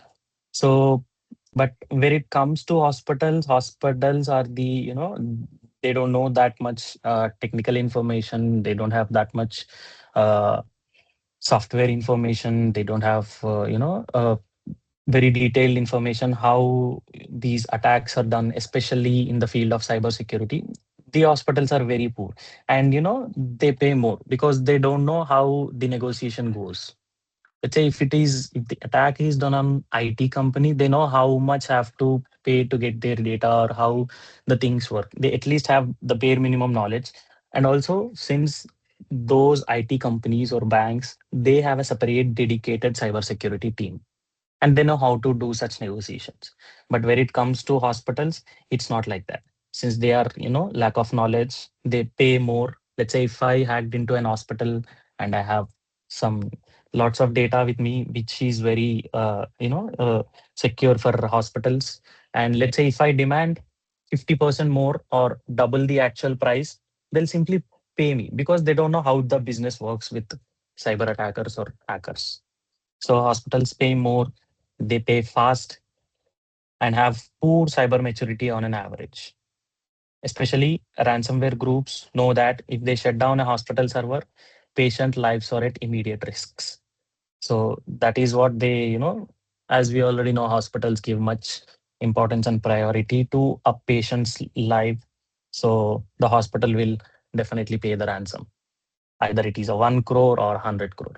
Irrespective of the cyber knowledge, they are very easy and particular place to get hacked. And with interconnected systems, because being the technology is evolved in these days, with interconnected systems, attackers can move laterally from one vulnerable device across the entire network. Simple words, the hacker just simply needs a Wi-Fi access to get the online device details, or they can jump like a monkey from one device to another without even leaving the evidence or clearing the logs. That is how hackers escape from being an attacker. Yeah. So also you'll have how uh, hackers will mostly concentrate on how the entry points are being uh, vulnerable, or from which point they can enter into uh, hospitals infrastructure or network. Yeah. In the second section, we'll see how healthcare in IoT, which is also called HIoT in short, is. So in this slide, we'll discuss uh, let's look at the IoT, the heart of modern hospitals. Every device that monitors, measures, or injects, or scans reports, or supports a patient is now connected in a single network or to a single server, because hospitals are also modernized nowadays. And ECG monitors, infusion pumps, ventilators, even smart beds, MRI scans or CT scans, the machines which do such scans, they are all completely online, making it modernized for them to improve the productivity of the hospital management as well. Yes, it is convenient, but secure? No. It is not, because they are only neglecting on the security since they don't have a separate cyber security team for them. Although it is convenient for them, which improves the productivity, which improves the flexibility for patients. Like patients don't have to, wait for longer hours in the hospitals to get their instant reports or scans, whatever it may be. Now, each device comes a potential entry point for attacks. Although these such devices or such smart hospital material or devices are designed in such a way that they are, modernized, online connectivity, wireless accessibility, and all those. But being a hacker will look into an entry point just to get into the system or whatever the network it is. Let's assume hacker as a thief. Now, what a thief will do, he'll obviously look for an entry point to get into a house. Either it may be a door, or it may be a window, or maybe from the rooftop, whatever it is. So similar mindset will be of hackers as well. So the hacker will look into mostly scan the entire network. He observes the blueprint of the architecture, just like how thieves will look a blueprint of a house. In a similar way, a hacker will also look at the blueprint of the machine they are going to attack or the network they are going to attack. And obviously, they'll scan, they'll search for vulnerabilities. Vulnerability simply means a weakness in a system. So when there is a weakness, obviously, considering that weakness, let's say if I know a weakness of a person, I can simply manipulate him by blackmailing him, or giving a word to him, something like that. In a similar way, hackers will also do that to a machine or on a network, whatever it is, a digital asset. Going to the next part, we'll discuss how IoT network architecture in hospitals is done. Now, this is how a typical hospital network flows. The IoT devices connected to Wi-Fi, and then Wi-Fi connects to the hospital LAN. Okay, and these LAN will speak or will have a secure connection. Not a secure connection. This LAN will talk to the hospital servers, and these servers sync with cloud services like EHR, electronic health records, or analytics. This is how a basic modernized hospital architecture will look like. So even if one device is compromised, the attacker can simply climb through this chain. Let's say we have all the devices. When I say devices like health monitor and all the other, health equipment which is connected online. These are all separate entities. Assume these are all as separate entities. Let's say if I have access to hospital's LAN, then I can simply climb back to Wi-Fi and the devices which are connected to the Wi-Fi as well. At the same time, I can simply go down and connect myself to the servers, the main server where all the devices were there, all the healthcare information will be available, and including, sorry, using that particular servers, I can also climb down to or go down to cloud where all the electronic health records are being saved, analytics and everything, including the x-rays, person name information, mobile number. Every minute thing is wealth for hackers. So even if one device is compromised, the attacker can simply climb through this entire chain, making it very easy for him to access the data and blackmail the hospital management. And because hospitals rarely isolate the IoT traffic, lateral movement becomes extremely easy for such hackers like me. Yeah. Now we'll look into how the IoT attack surface will work, what are all the uh, topics we'll be discussing in this, and we'll have some protocol weakness here as well, and outdated firmware, etc. So the attack surface in healthcare IoT is very massive, and many devices still use default usernames and passwords. Okay, so since now the topic is about default usernames and passwords, I would like to explain or add a simple attack which was done like in a couple of months ago. Uh, I really don't remember the country name, but people, not people, hackers, a group of hackers, like 5 to 6 people, they have a separate group, and they hacked into a hospital, a very huge hospital, a very popular hospital in the entire country. They accessed the hospital's Wi-Fi because the simple reason is the hospital's Wi-Fi password is simply the name of the password. Sorry, the name of the hospital, and that is why they got access to the Wi-Fi. So when a hacker gets access to something, he won't keep quiet or he won't be silent. He'll still try to exploit. He'll explore the paths. He'll see now, since the hackers got access to that particular hospital's Wi-Fi, why do they keep quiet, right? They are getting free data and they definitely exploit. They scan the hospital network, they gain, cloud access, they share vaults, they share personal information of the users. So the attack was really big in that particular country. Okay, now let's continue. And some hospitals don't even support encryption at all. So they'll have, free Wi-Fi and all the stuff, which doesn't even have a basic authentication mechanism, which will lead to severe consequences again. Now, firmware updates are slow or non-existent. Exactly. When we talk about firmware, let's say this is 2025 and it's about to end. Every user has a mobile phone with him as of now. And when I say firmware update, how many of you really understand what an update is? Simple. If we are not using the updated software in the mobile phone or in the laptop, personal computer, whatever the gadget it is, then we are definitely vulnerable and we are weak in this cyber society.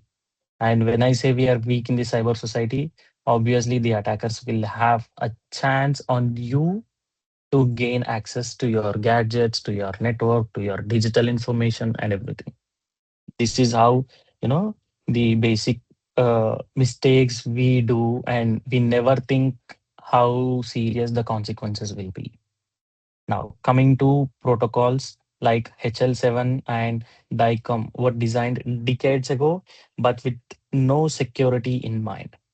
The protocols make functionality simpler, they clear the complexity, they make it, feasibility to hospital management as well as the users, but with no security. What's the use when there is no security with such protocols?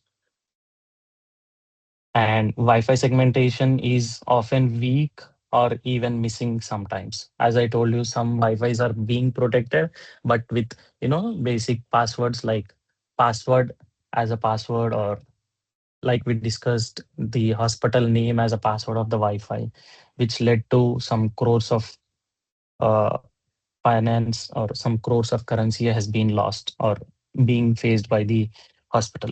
So this is why IoT is the most exploited entry point in hospitals, making it much more complicated to the hospital management and much more easier to the hackers. Moving on to the next slide. We'll see a simple case study, although I'm not really have permissions to really show the reports or the real world, the real time data of how these case study went. But still, you can search in Google about this thing, and I'll provide you some basic details which you can note down and do a survey on this once after the session is being finished. So this one is the case study is about the insulin pump takeover, one of the most famous medical hacks involved in the insulin pump activity. Researchers found that they could wirelessly connect to the insulin pump from around 20 to 25 feet away, which is bare minimum enough to get access into such device. And once connected, they could modify the insulin dosage. So when I say insulin dosage, I don't know how many of you know what insulin is. So insulin is especially used for diabetic patients. So when there is no scope that a person's diabetic stage or a diabetic level cannot be controlled, then that particular person needs to definitely take insulin shots every day, depending upon how diabetic or how much level of diabetic they are. So these insulin injections or insulin pumps are, even though very dangerous for them to use, but since that is the only way to live their life, so they obviously rely on hospitals. And especially in this case study, the the wireless connect to the pump from around 20 to 25 feet away is such a vulnerability in the device. They could simply modify the insulin dosage. Let's say, for example, on an average, if a person is having 350 of diabetic level, as of my knowledge, he at least needs to consume 2.5 ml to 5 ml of insulin to his body every day. Now, when I say they can simply manage or modify the insulin dosage, they can obviously increase the dose level or decrease the dose level, which will directly rely on a person's health, making death is the only consequence for that particular user. Now, imagine the impact, either a sudden spike or a dangerous drop in the insulin levels. This was a real wake up call that medical devices aren't just machines, they directly interact with human health. They directly interact with human health. Now, we'll talk about another case study, the pacemaker wireless hack. So, this one's another major attack targeted pacemakers. So, researchers were able to access the device wirelessly, read its settings, and even modify the pacing. So, when I say pacemaker is a device placed in uh, a person's heart to make it more functionable, just because he's having some heart disability or maybe a valve dysfunction or artery dysfunction. So pacemaker is a small tiny device. It is also considered as an IoT health device, a small computer which will improve the disability of heart of that particular person. So in some cases, they could theoretically stop the pacemaker. So when this pacemaker is stopped, that particular person's heart is also being stopped. So the pacemaker device, which itself acts as a heartbeat to his heart. So when the device is not even active or it's not functioning at all, the only consequences the person will face is obviously the death. So this led to a mass recall of almost 500,000 pacemakers, and it shows how cybersecurity failures can turn into physical safety risk. And as you can see, this 4,65,000 pacemakers were being recalled just because they are having such vulnerability in their pacemaker design or network architecture or anything like that. Now, they also highlighted that the danger caused because of the outdated firmware. Just because 4,65,000 pacemakers were having outdated firmware. When I say outdated firmware, meaning that the software used in that particular pacemaker is older than the actual year we are using. Let's say if we are in 2025, then the firmware should at least be updated patch by 2025. So obviously, when the patch notes are being expired or they are having vulnerabilities, developers or the security team must definitely update the firmware so that they can fix such type of uh, loopholes or vulnerabilities, making it very hard and life-ending scenario for all the pacemaker victims. So this is another wireless hack which we saw in the history. You can still look at much more details in your research, or you can go through more online. Now there is this another final case study which will look into. The case study says about the MRI or the CT pivot attack. Hospitals are nowadays filled with imaging systems or X-ray systems such as MRI, CT scans, X-ray scans, and all these other scanning or imaging machines. These machines often run older operating systems like Windows XP. Now, since we already know Windows XP is like around 20 years old, and such imaging devices like these scanning devices like these still use Windows XP, where the software support from Microsoft itself is being disabled for Windows XP, and hospitals just blindly trust such operating systems and use them in their real world machines, real world network, causing it the biggest problem for the end user, which is us at the end of the day. We have to pay lakhs to hospital to uh, get done a treatment, but end of the day, these are also such type of mistakes, but known mistakes or unknown mistakes done by hospital management, which will again directly affect a person's health, making his life to end. So the machines often run old operating systems, as I told, and the attackers compromised one such machine in a hospital and used it as a pivot point. So when I say pivot point, that particular uh, point, they start exploring into the other devices. So that is called pivot point. And from there, they moved across the network in the entire hospital's network architecture.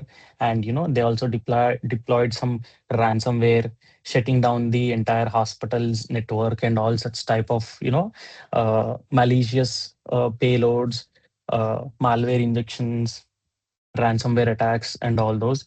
Directly injecting them into the hospital's network will definitely shut down the entire hospital's network.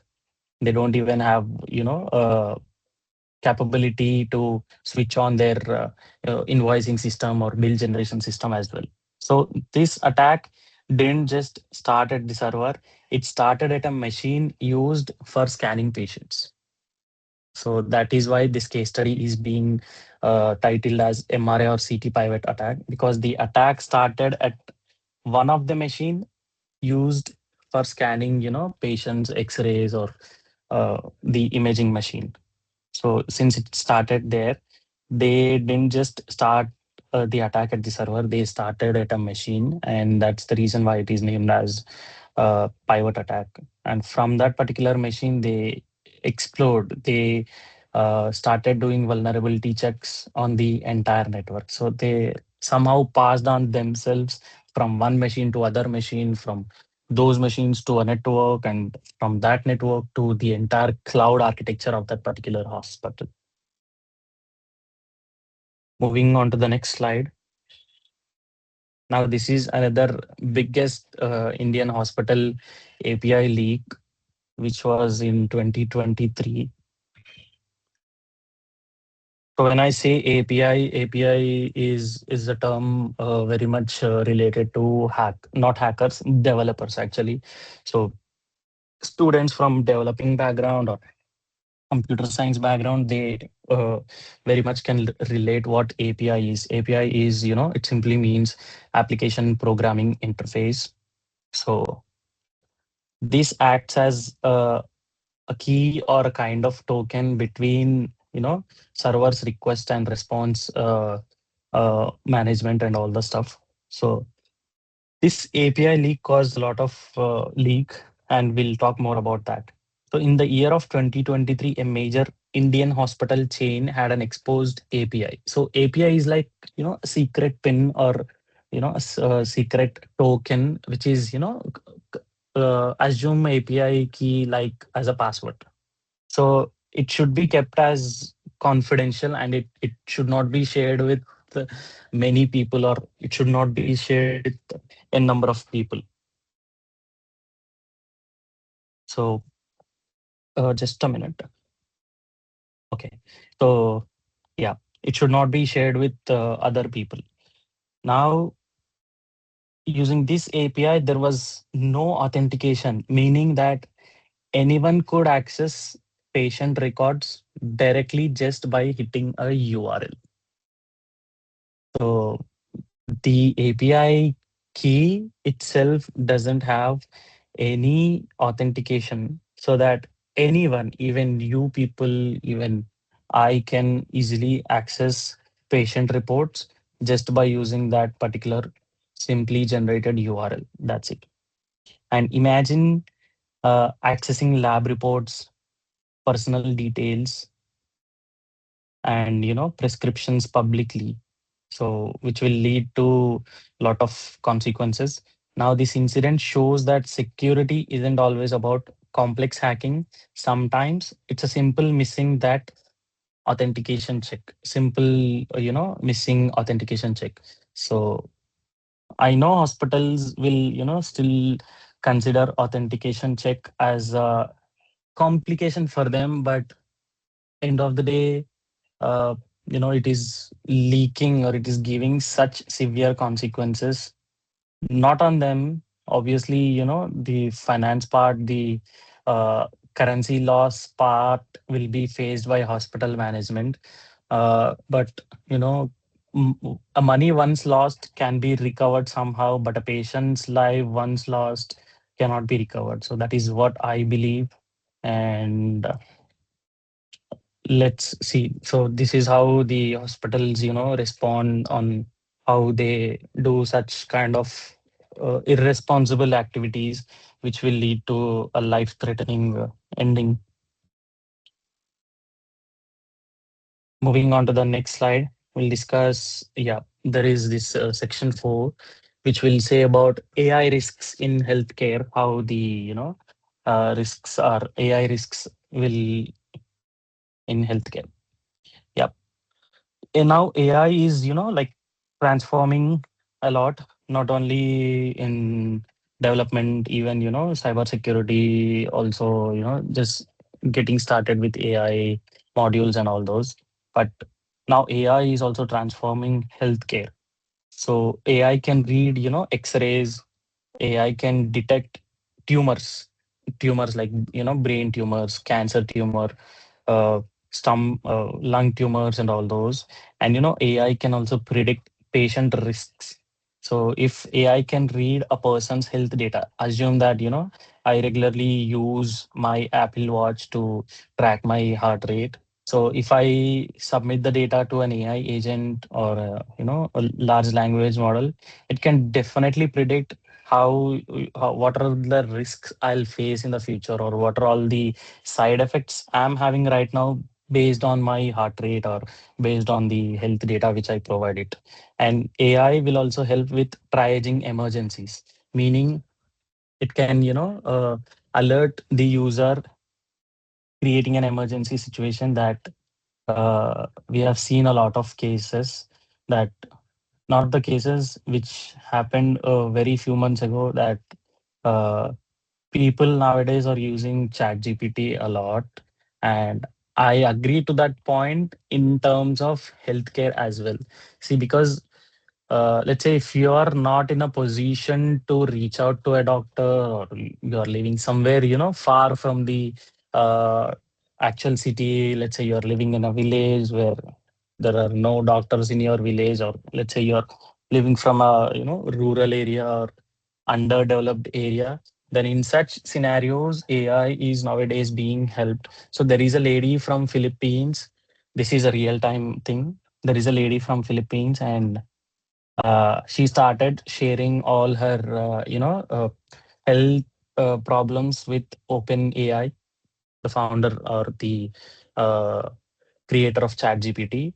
So she started sharing all her the health problems she's facing in her life. And ChatGPT, all of a sudden, one day, it gave an emerging or a triaging reply to her to consult a doctor as soon as possible. But being neglected after this message, ChatGPT says you'll definitely die in few more days. Now, as soon as that lady from Philippines saw that message on her ChatGPT, she directly went and consulted a physician. And even she was shocked what the doctor said after hearing to her doctor's words. The doctor simply said, uh, How do you know that you are at the end stage of the death and you came to the hospital at the right time? See how shocking AI can, predict your day of the death, or you may no longer survive in the world. So it was like, heart-felting idea, or a heart tempting moment for that lady, that she knows she was going to die, although the information was generated from just an AI agent. We don't much believe how, the results given by AI. But let's say if she neglected that particular response, or that particular, emergency situation which was given by OpenAI, if she neglected that, then as an end user, I can simply guarantee that she'll be dead by today. So the doctor said that you came on the right time, and we have the right team to help you, to save you, and to live many more years in this world. And she shared her entire story of these OpenAI and all these on X social media platform. And I also read the article on some newspaper from Philippines newspaper article. Yeah, as of now, I don't have access to that, but I'll definitely share with one of the faculty members if I find it in the future. Yes. So this is how the AI is being helping, and AI also powers smart city dashboards and track disease spread and emergency responses, just like how we discussed in the previous case. But when AI becomes a core part of the diagnosis and decision making mechanism, any manipulation or even subtle can cause the real harm to patient's health or end users health. So this is how the AI in healthcare is being done. Yeah. So hope we have covered the most of the topics. And from the next slide, there is this intense personal case study which was done by me and my team. So we'll look more into that. But so starting from now, this will be, a complete walkthrough of an undercover spy operation which was done by me and my team. So till now, let me ask, or I request Vimi ma'am, that if any of the students are having questions related to the topic which we discussed till now, I would like to listen them, because from the next session, this will be a complete real world scenario we'll be discussing more. Uh, very nice explanation, sir. You may proceed, sir. Right now we are Okay. getting, sir.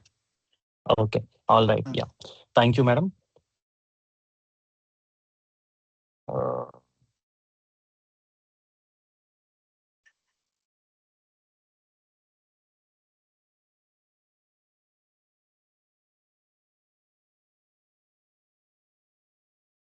okay. So I hope you can see the screen, right, madam? yes, sir. Yes, sir. It's visible, sir. Okay. Okay. So since I don't have permissions to disclose the uh, details, or every minute detail about this case study, because I was being tracked, and I don't have permissions to share every minute detail. But although I can give you a clear cut idea of what was done in this case, and how the attacker or how the hacker really confused us to divert us or to escape himself. So now this case study is being named as a forensic spy operation. We also call it as a silent phantom, because I'll tell you at the end why this operation is being named as a silent phantom. So this was done in the year of 2025 only. Like, we are about to end 2025. So in the initial stage of like January to February, I guess. So there is this company, XYZ company, I cannot mention the name as well.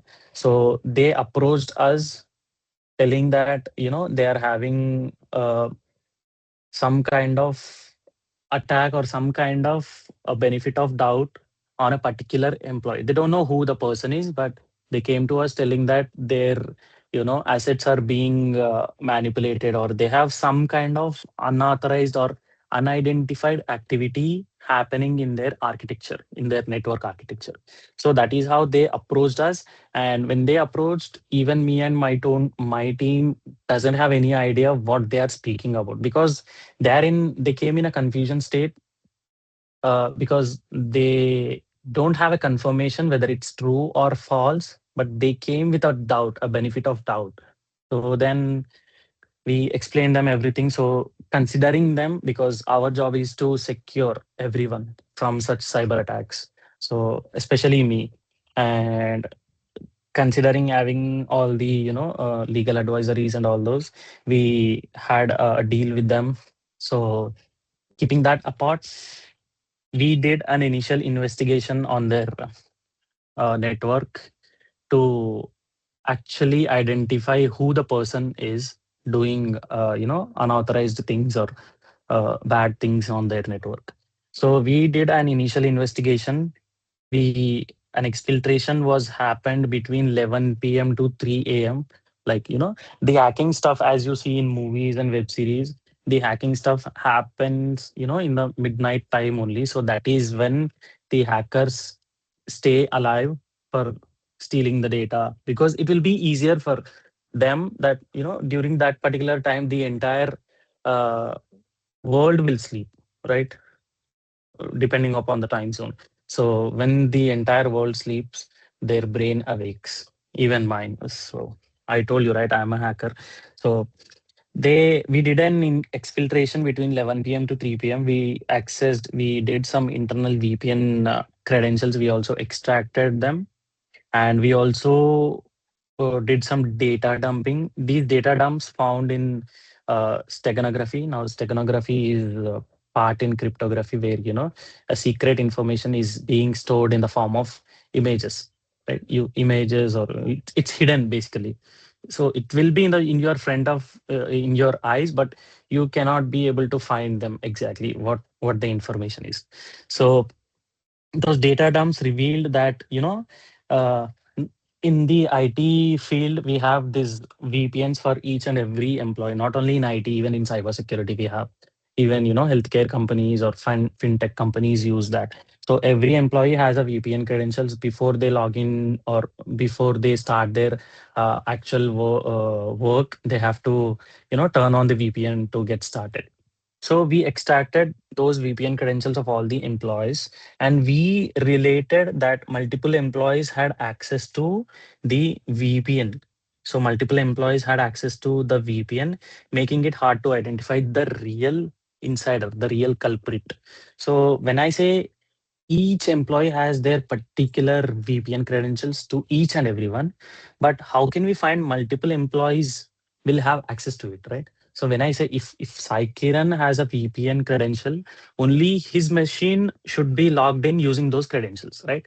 But we found that multiple employees are having access with the same VPN credentials, and that is how we came to know that these VPN credentials are being stolen by that particular insider. When I say insider, insider is a bad guy staying in the office or staying in that particular company and doing the illegal things for the company. So that is called insider. Now we set up honeypot. Now honeypot is like alias. So you have aliasing concepts in Python, database management systems, and all those. So alias is like a fake one, or another name basically. So when I say honeypot, honeypot is a pure cybersecurity term. When I say honeypot, honeypot is a duplicate of an architecture actually. So we set up a we set up a real honeypot of their entire DBA. What's DBA again? Database architecture. So to know the real culprit, we actually copied the original database architecture, making it as a honeypot. Now, honeypot is also sometimes called as, clickbaits, a fake database architecture to fool the hacker. So we created such honeypot, and a custom. We attached a custom Python script for that. Now we also used some dummy credentials because duplicating the original architecture will definitely give a doubt to a hacker. So we modified the usernames or the user data in the original database and copied it to some some new database architecture, making it so that the hacker thinks that this is another database architecture and he'll try to access it. And what we did in the Python script, we wrote Python script in such a way that if the hacker tries to access that honeypot, when I say honeypot, it's a fake database architecture. Remember, that is a fake database architecture. So when the hacker tries to hack the fake database architecture, this particular Python script will give an alert to us, so that based on that we'll come to know that the hacker is being uh, the hacker got access to that particular honeypot. So 2 nights later, we deployed the Python script on that particular honeypot. 2 nights later, we detected an alert. The alert was triggered, and we came to know that somebody was accessing the honeypot. Now it's time to check who that person is, who that person was. Now, since the person is using VPN credentials of a single person on multiple computers, we could not identify who that is because it could be anyone, right? Now we did the unmasking thing actually. So we correlated the Windows event log from HR department. So Windows has this, event logs application. So these logs are very important when you are trying to find a criminal. Okay. See, these logs will definitely reside on your Windows machine. So students, if you're listening to this class from your Windows laptops, you can simply press on Windows S key and search for event ID or event manager or event logs, something like that. And then you'll see an application with note and a pencil or a pen on it. So when you open that, it has all the logs. When I say logs, logs will show that a file is created. Whatever you do, if you're opening a browser, then the log will have a particular event ID for that, and it says a browser is being opened. And the user has browsed facebook.com or instagram.com, youtube.com, something like that. So that particular application stores the entire log activity of that particular machine. So we correlated the Windows event logs from HR department. Now, after doing some memory dump analysis, we revealed an active keylogger. Now, what is an active keylogger? Keylogger is a hardware hacking tool where hackers use it to extract username, passwords, and all those. So we detected this keylogger on someone's machine. So, the actual hacker used it to steal the VPN credentials. Because, so if let's say I am Sai Kiran and I am having my VPN credentials, right?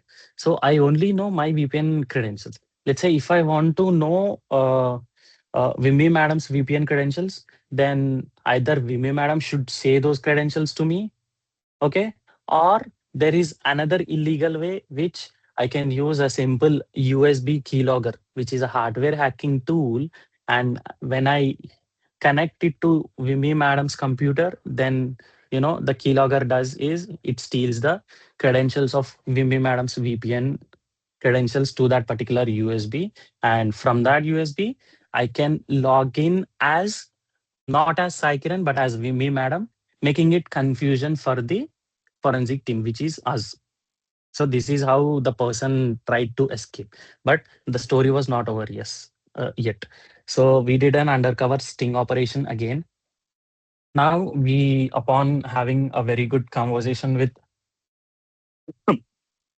HR and admin of the company, we told them that to create a fake, what do we say? All credentials are being reset due to a data breach. So we told their admin to send mails to all the employees to reset their applications, because we also told that the mail says like the we have a data breach in our system architecture. Make sure to reset your credentials as soon as possible. So this is how we sent a fake alert to all the employees from their admin only. and everyone changed except that one particular person. Now, can anyone say why that person didn't change the credentials, even though it was uh, directly from the admin department? Okay, so let me answer it myself. Uh, I'll try to cover that at the end.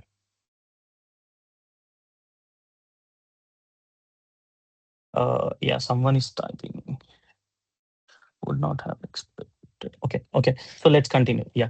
So everyone changed. Every employee in their company changed their email address and password because they received a mail from admin. So their job is to reset to secure the data. But that one person did not change, and I'll tell you why. Because the physical, he did not change. That particular person did not change because if he changes the username and password, he will lose access to the original database architecture, right? Although he did not know that he's Yeah. accessing a fake one. So that's the reason why. If see, he's having illegal access, he's having unauthorized access. Even if you're doing some kind of research analysis in your personal life to improve your career upgrade and all these things, if there is a situation that you are So accessing maybe the someone's. person who is not. So may I answer? Yes, yes, please.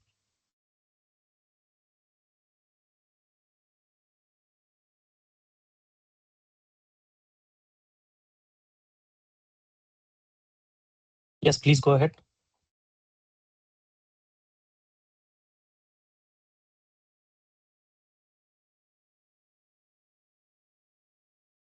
Okay, let me continue. So the person did not change because he will lose access to the original database. And upon doing, the physical surveillance, we actually revealed who the real culprit was. So, see, hackers think they are the smartest guys, but from what I can see from, from what several case studies which I have done, uh, I also claim that hackers are very dumb, that they definitely leave some kind of, evidence behind. And they really think that no one can really catch them. But it is, although it was, the intense operation went like around 6 months continuously. Although, this was one of my favorite and one of my dangerous, the most dangerous operation which I did in my entire career, and nothing can replace this one. So it was that dangerous, and I'll explain why it is that dangerous. Now we have the last phase called the takedown phase. Now we identified the person. So now we extracted the deleted logs. The person actually deleted the logs. See, when I say logs, everything is monitored, right? Even if you have created a file, deleted a file, everything will be stored in the event manager, right? So the person has deleted few logs, and we extracted those from his BitLocker encrypted USB. I said, right, he's using an active keylogger. So that particular keylogger is encrypted USB. And using that particular thing, we did some digital forensics on that, and we extracted the actual deleted logs. And once we have the clear evidence that this person is behind the scenes, then we inform the law enforcement and notified. And then this guy was arrested under the IT and financial fraud laws. Now we'll come to know what the person actually did. I actually didn't tell you because, so, this is the flow which we faced. We also came to know what he was actually doing. Till the takedown phase, we only know that this person has stolen someone's VPN credentials and, impersonating someone. Like, let's say if he's stealing some other employee's VPN credentials, obviously that could be, he wants to impersonate as someone, or he's trying to do some, identity theft or something like that. But upon accessing his logs and everything, he is, the company is actually a healthcare as well as a fintech company. So that company holds a lot of personal health information. Like they have billions of records of people. and their health information. And this person is a manager level guy. So he's working as a manager level guy, and he's having like 30% of shareholder of that company. So he's the 30% shareholder of the company, and his package is somewhere around 40 to 50 lakhs per annum. Being, that much well settled in that particular, it's a very popular company. Although being in that particular position, he still tried, he Mm, as we already know, human beings are very greedy, and money runs the world. So he went behind that, and he himself, the person did not only harmed himself, but also even his family is in struggle till today.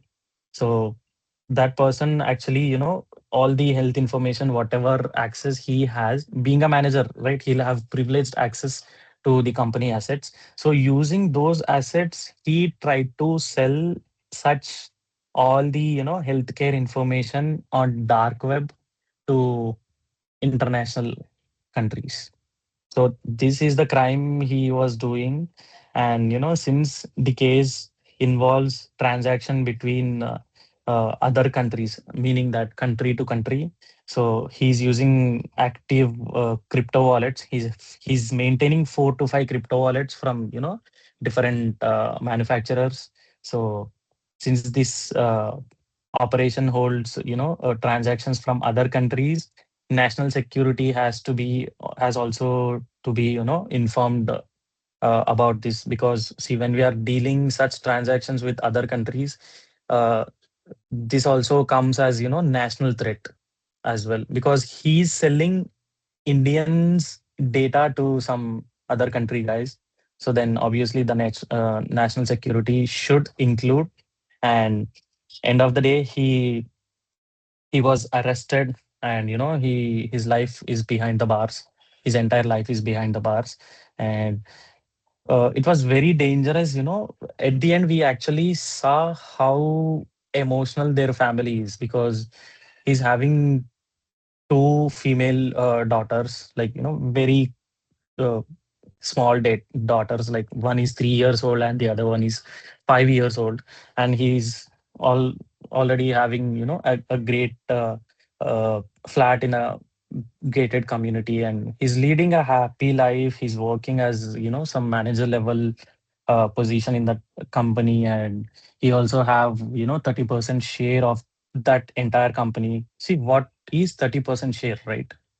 It was huge. And although his package was 40 to 50 lakhs per annum, and I hope that's more than enough to lead a happy life, but still, this guy almost made a loss of 150 billion US dollars, which is like a lot. You can simply do, a currency convert and do that. 150 billion USD loss is not a joke for an Indian company, especially because of an insider threat. So, insider threat is the end title for this particular operation, because see, if the company is not having a particular trust on a person, then from my side, from what I believe is, it should not give him that privileged access to him. So he obviously misused his privileges, and not only caused damage to the company, but also to himself, to his unwavering future career, and also to his beloved family as well. So this was such a sad ending for him and even for us as well. But our job is what we did, and we no longer have any other word or right to offend such scenario, because uh, a job is done from our side. It is what it is. So this is how the operation went, and this is how I still, when even see, like I do mostly like at least one uh, forensic investigation per a month. But uh, okay, I can see that what is the use of selling this information to other countries. See, obviously, billions of records is being sold. Moreover, that is, as I told you, it's health information, right? So if you are having such health information, when we say health information, we have our original name, email, mobile number, the insurance policies which we hold, and our health records, what kind of disease we have, what kind of medicines we use. So this is very valuable. See, as an end user, as a normal common man, we think that we can't, we don't need such information. But for hackers like us, information is wealth. If we are getting some free information, then definitely we'll make money out of it. Let me tell you. So since you asked this question, I could not see the name, but uh, okay, I could not see the name, but I'll give you a scenario. Let's say uh, you are in a situation that you go to you're traveling in your area, and you had to refuel the vehicle. You have to go to a petrol station and fill petrol in your vehicle. Okay, so you go to a nearby uh, petrol station and you try to fuel. So meanwhile, you are in the line. So you are in the line at the petrol station, and one guy comes to you that, sir, we are having a very good venture establishment nearby Jabalpur, and we would love to look at this. And we are also providing you a lucky draw scheme on this. So this scheme will be for 30 days, and we'll only select two persons from this entire list, and make sure you enroll yourself in this. So test your luck. Let's say if your name is taken on the lucky draw, then we'll give you obviously the 200 square yards of land for free of your life, right? Now, obviously, who don't want free stuff, right? It's not you. Even if that happens with me, I'll definitely give, right? So but what people do here, so there is a difference between people and me. So if you are in that situation, obviously the person will give you a small receipt which will have a name of yours. He'll ask for a contact number, because if you win a lottery, then you'll be informed, right? So uh, he'll ask for a mobile number, he'll ask your email address or some contact details, and he'll say, okay, your list is enrolled, and we'll take the lottery on 5th of November or 5th of December, so and so date. Now, obviously, you'll give your original name, you'll give your original number, because the possibilities are great, right? We are humans, we expect everything to be positive. Now, although we are also greedy at the same time. So who don't want a free land, right?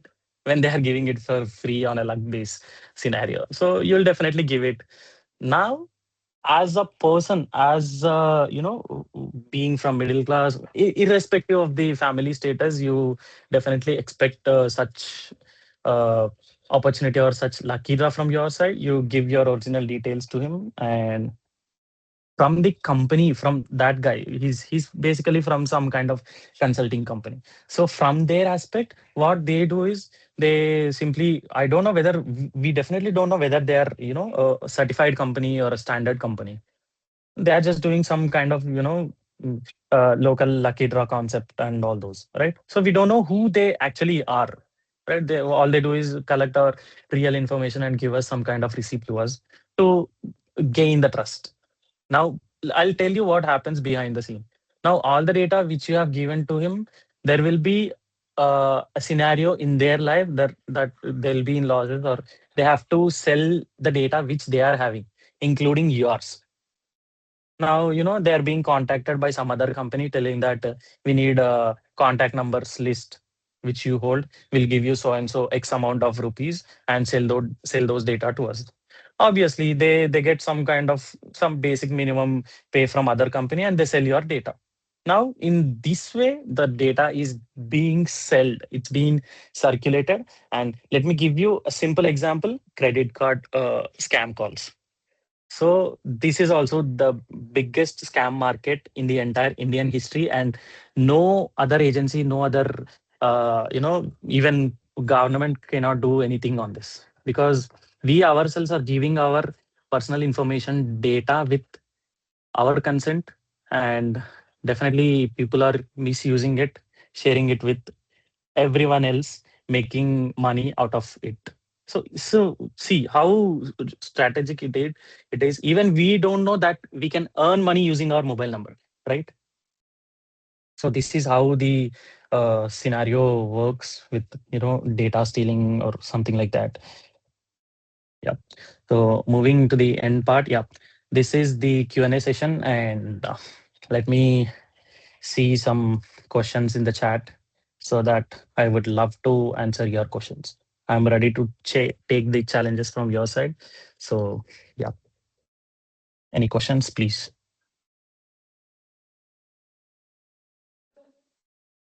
Participants, if you have any query, kindly ask. Manikanandan sir, you have raised the hand in between the session. Are you there?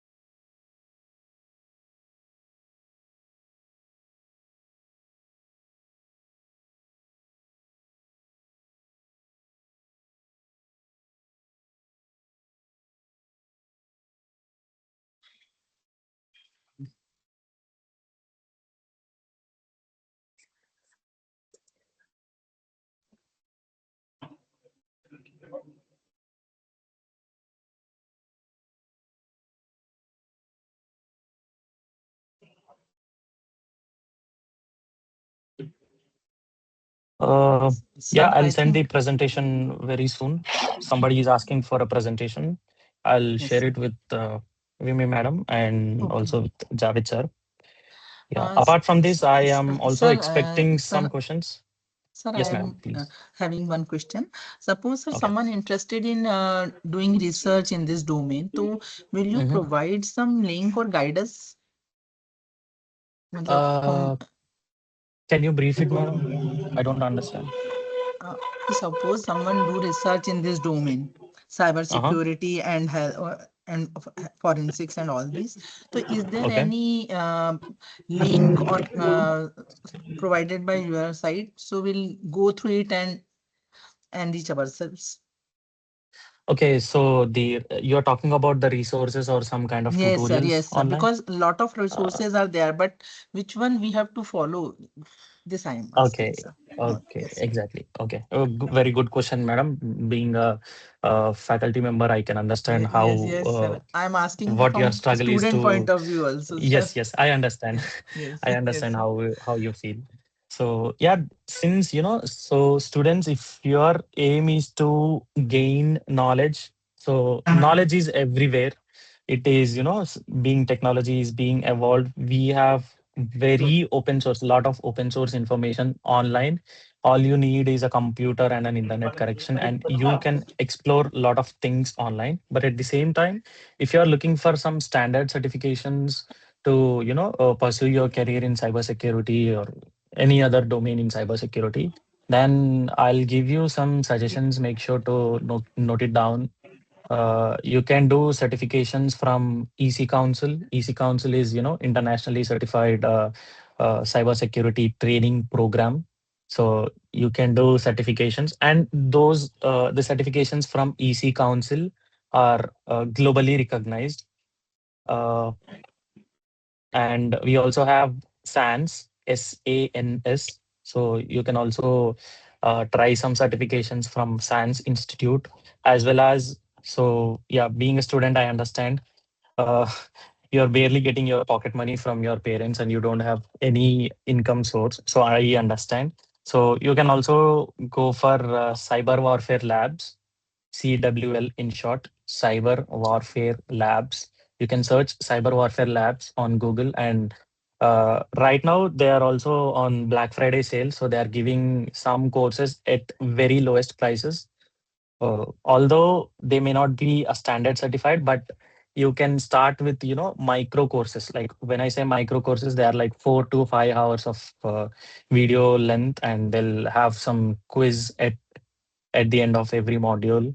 And If you are willing to do a certification with Cyber Warfare Lab, they also have a lot of certifications like CRTA, Certified Red Team Analyst, MCBTA, Multi-Cloud Blue Team Analyst, MCRTA, Multi-Cloud Red Team Analyst, which I hold as well.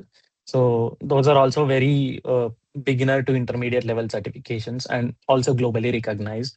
You can still add them on your resume and also your LinkedIn. So yeah, these are some of the most commonly used certification platforms from my end. And you can also, so if you are into CTF participation, CTF, I hope what CTF is, right? I hope you know what CTF is and bug bounties and all these. So if your interest is into that, you can also try Hack Me platform. THM Try Hack Me is a platform where you'll get you can create or solve CTFs. CTF is capture the flag challenges. You can do that and improve your pen testing skills, bug bounty skills, and all those. Yes. Yeah, that's it. Those are all the most popularly used resources by myself. But although if I could gain access to any of the other resources, I'll definitely share with Javed sir and he'll share it with you. Any other questions again? Thank you, sir. Yes, good evening, sir. Okay. Just to add on with one more question. Okay. How do you feel is the healthcare sector or the healthcare records maintained as of now in India? Like you said, you have the case of you have identified one company, but how is it Uh-huh. that the other companies are dealing with this data that we give? Okay. Nice question. So what I believe is, especially in healthcare domain, uh, security is not even 1% from my point of view. It's completely zero. See, people, So that's uh, why my question yeah, comes. exactly.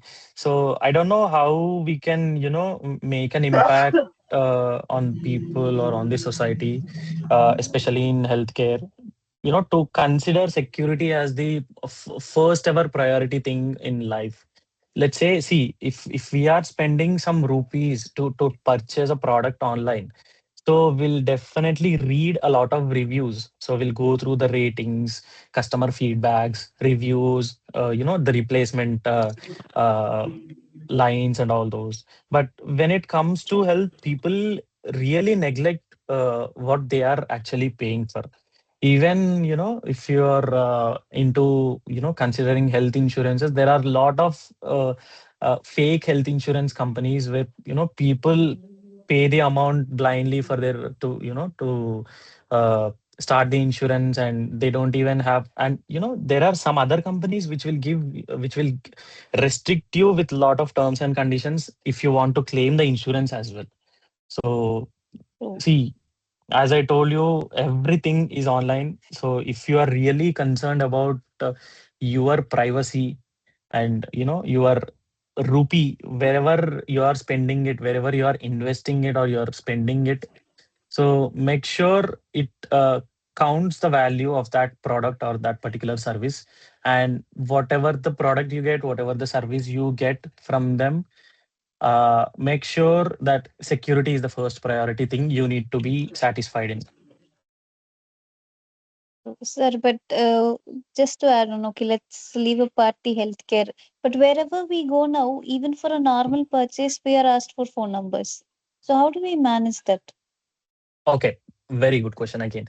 So for phone numbers, let's say, yeah, we already know Amazon, Flipkart, and a lot of other trusted e-commerce sites. Let's say Mintra, True. Agio, Yeah. and all these such e-commerce platforms. So we know though they are trusted, right? So Yeah. we can still share our numbers with them because when our product Yeah. should be It's delivered safe. to We our believe it's at the safe. next door. Yeah, we believe it's safe and we definitely share. But what I do, so since the question is aligned with my personal stuff, I do see I maintain a lot of names and on all the platforms. I use Arjun Okay. as my name in some platform. I keep alias names on such platforms, including Zomato, including Swiggy. See, yeah, Okay. the number can be confidential because they also state that your personal information is kept privately and not being shared, or your data is not being sold with any other one. But still, yeah, I do this. Even though when I go visit shopping malls outside to a store, or to purchase something, or let's say if I go to a movie theater, then suddenly there is this fundraising guys come to you, and we are doing some kind of raising, we are taking care of children, we are taking care of some Mm-hmm. orphanage home, and we need you to donate something, so we need your details. So obviously in their perspective, if we deny that particular answer, if we deny that particular response, they might definitely consider as a bad guy, or this guy is not even having a Right. basic humanity or kindness. Mm. So in that case, we can still share the details, as you can say some other name. Let's say if your name is Priyanka, you can say Amulya, and if your phone number ends with 1234, you can say 12345. So it Okay. satisfies both of them, right? We are True. satisfied that the told results are not accurate to us, but from their point of view also, they consider it as a good, irrespective of the topic they are talking about. Even if it is So now emotional, even if it is a fundraising, even these fundraising is shopping fine. malls, even Yeah, shopping malls, shopping even malls, shops exactly. like you see, like Reliance, Max, wherever you go, they ask you for your phone numbers. They give e-receipts. Yeah, that is one thing. But Exactly, still, exactly. In that when case, you in that call case, out or tell out your number, there is somebody behind us anytime. So how is it exactly. that, I So mean, I don't know why in this that case, trend came out, but it is very difficult. yep, yep. Appreciate your observation. So this is very common these days. So in that True. case, as I can see that you are very much concerned about your privacy. So in that case, what you can simply do is you can deny their question that, see, I'm already being. You can simply give them a simple, kind answer telling that I am already being spammed with lot of Okay. inbox messages, and I would not love to share the mobile number. Mobile Even number. though you Okay. guys want to share the invoice online or on WhatsApp, I don't want the invoice. Never, Okay. never deny the invoice. Demand them to give a physical receipt or a Printed physical receipt. invoice Okay. instead of a digital one. Got it? True. That's a nice Yeah, one. Thank you, sir. yeah. And any other questions? Sir, I think there is no more question. Okay, got it. Sir, Yeah. should I wind up And the session, sir? yeah, that's it. Oh, And there is a last slide as well. So if students, you still want to connect with me and want some resourceful help, or if you consider me as a resource person, you can still scan the QR code and you'll find me on LinkedIn, Instagram. okay, sir. So make sure to connect with me. I'm full of resources, and I would love to help such students who are struggling, especially uh, people in cybersecurity. I can help you, not only in cybersecurity. I'm also a developer, so I have resources, a lot of resources with me. So consider if you see, if I seem like a helpful person to you. And thank you so much for the Gyan Ganga College for giving this opportunity, as well as Vimi Pandey madam. And a special thanks to Javed sir for getting back to me on delivering a session. Although I cannot see Javed sir is not in the meeting, but still, yeah, thank you so much again. Uh, shall I wind up the session, sir? Yes, madam. Done. Okay, okay. Thank you, sir. Your session was very interesting and impactful. On behalf of the entire organizing team of this Atal FDP, I extend my sincere gratitude to Mr. Kiran Anandas, sir, for delivering an eye-opening and highly informative technical session. Sir, your insights into ethical hacking and cyber forensics and vulnerabilities assessment have truly enriched our understanding of cybersecurity. The way you explain real-world scenarios, risk assessment techniques, and case studies, especially forensic spy operation, really add value to this FDP. We are truly grateful for the time you dedicated to guiding us and sharing your professional experience from global cybersecurity environment. Thank you once again, sir, for your wonderful contribution to this FDP and for making this session so meaningful. Thank you, sir. Thank you, madam. Once again, thank you for the entire college management for giving this wonderful opportunity. And Javed sir also told me that we'll do more in person, like physical workshops at the college as Yes. well. So if there is any such scope, I would love to come and share my expertise, knowledge with all the students. Sure, sir. That's why I asked this question, sir. Sure, sir. We will be connected in Yeah. future, sir. Yeah, Thank you, madam, sir. definitely. And thank you so much. Thank you, students, and all the best for your cyber secure future. Thank you so much. Bye bye. Thank you, sir.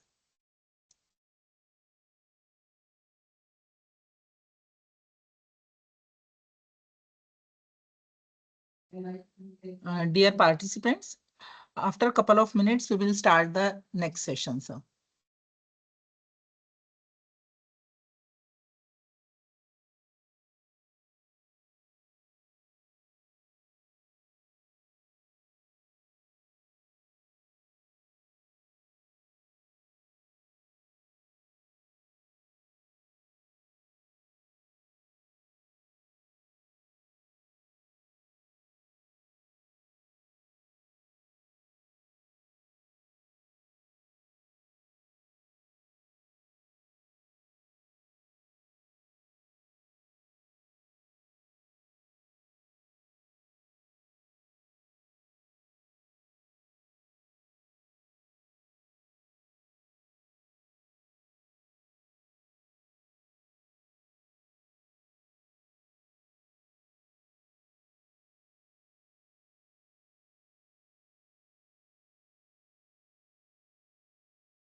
Am I audible?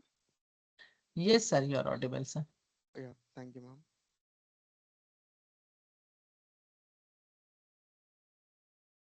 Sir, kindly switch on your camera if possible. Uh, Actually, it feels difficult, ma'am. Like my internet is also slow, so I Okay, don't okay, handle. Yeah. it's okay, sir. Sir, shall we start the session? Yes, ma'am. Yes. Okay.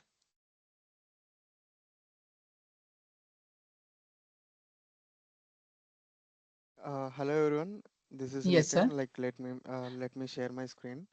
Yeah. Sir, before beginning the session, I will introduce you, sir, formally, Sure. sir. It's formal. Yes. Okay, sir. Yes. Um, Welcome to all in technical session 13 of day 6. It's my pleasure and honor to introduce our esteemed resource person for today's technical session, Mr. Nitin Gotti sir, a dynamic professional excelling in both full stack development and cybersecurity. Nitin Gottipati sir is a graduate of Jawaharlal Nehru Technological University, Hyderabad, and is currently working as Munstack developer and cybersecurity analyst, bringing together the worlds of application development and digital security with remarkable expertise. He holds several distinguished certifications, including Oracle Certified Professional, Certified Munstack Developer, MongoDB, Associate Developer, Windows and Application Forensic certifications from Belsoft. These certifications reflect his strong foundation in backend and front-end technologies, as well as his proficiency in cybersecurity investigation and digital forensics. His project portfolio includes practical industry-oriented work such as log analysis using ELK stack, demonstrating his ability to bridge development skill with advanced security analysts. Mr. Nitin has delivered numerous expert sessions across multiple colleges and corporates in Telangana, Karnataka, and Andhra Pradesh, covering key areas such as cybersecurity, ethical hacking, full stack development, and design thinking. Ladies and gentlemen, please join me in warmly welcome our distinguished resource person, Mr. Nitin Gutipathi sir, in this technical session. Now over to you, sir. Thank you Thank so you, much, sir. ma'am. That was really a very good introduction of myself. Yeah. Thank you, sir.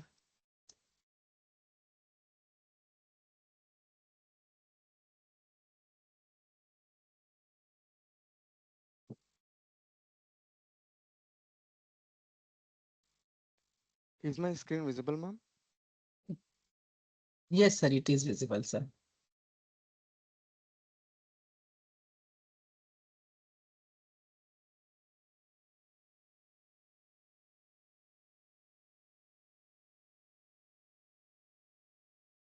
Uh, can I start? Yes, sir. Yes, sir. Yeah. Thank you, ma'am. So, good evening, everyone. Like, first of all, I would like to thank Cattle Academy and also Ganga College of Technology for inviting me to speak today. And yeah, so going to the into the session, like we are in the time like where healthcare is becoming smart, and from remote patients monitoring, variables, AI powered diagnosis to smart hospitals. But along with this, we have something like advancements, cyber criminals, and targeting healthcare systems more than ever. So today's session is designed not only to explain like why this is happening, but also how everyone can also first protect ourselves and contribute to a secure healthcare ecosystem. So by the end of this session, like you will be able to like identify the major cybersecurity threats in smart healthcare systems, and also understand how cybersecurity and cyber attacks exploits IoT and AI platforms. So let's learn personal and institutional best practices for protection, and also like we'll explore some of the tools to improve digital safety. Yeah, coming to the like cybersecurity in smart healthcare systems, like we generally identify like lot of threats, and we also identify like lot of technology was evolving in this current world. Something like how we have some okay, let me have this ice-breaking question with you all. Like, how many of you are using IoT devices like wearables or any kind of devices? How many of you are using your health data trackers? How many of you are using iPhone? Can I have a raise of hands if everyone is okay for this?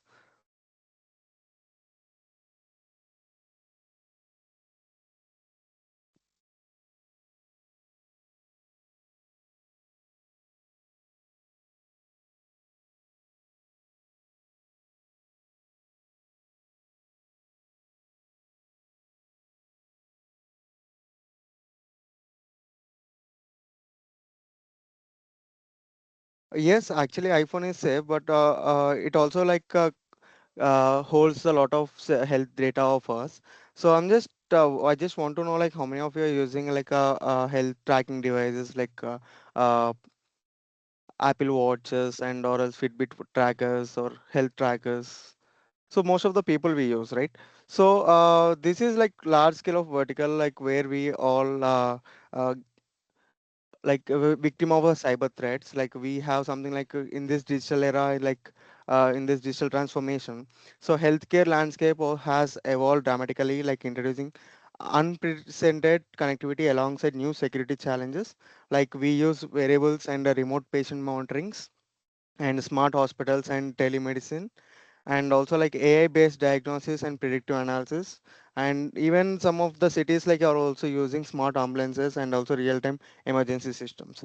So as this much technology we have evolved right now, so all this technology what we have facing right now or seeing right now or even we are using right now is something like this technology has evolved more in the last 10 years than the previous 100 years. So how much technology we are in simple terms, I can say like more technology is like equal to more security responsibility. So smart hospitals, telemedicine, wearables, and also AI powered diagnostics, smart ambulances, everything is connected to the technology. So from all this technology, like we are getting lot of data. So when we take an example of your wearable, so it can track your steps and it can track your heartbeat, it can track your SpO2. So whatever the tracking data it has, like all those data will be stored in somewhere like uh, in the watch memory, and that is interlinked to the phone. So now the connection system has becomes more what is uh, more evolved, and so where that happens like the attack points it also creates. So the attacker in perspective of attackers what happens, uh, even the attacker can also uh, exploit into your variables or exploit into smart ambulances or exploit into your they can manipulate your AI system. So everything the technology is a vulnerable device, I say, but until or unless we stay ourselves and we protect ourselves. And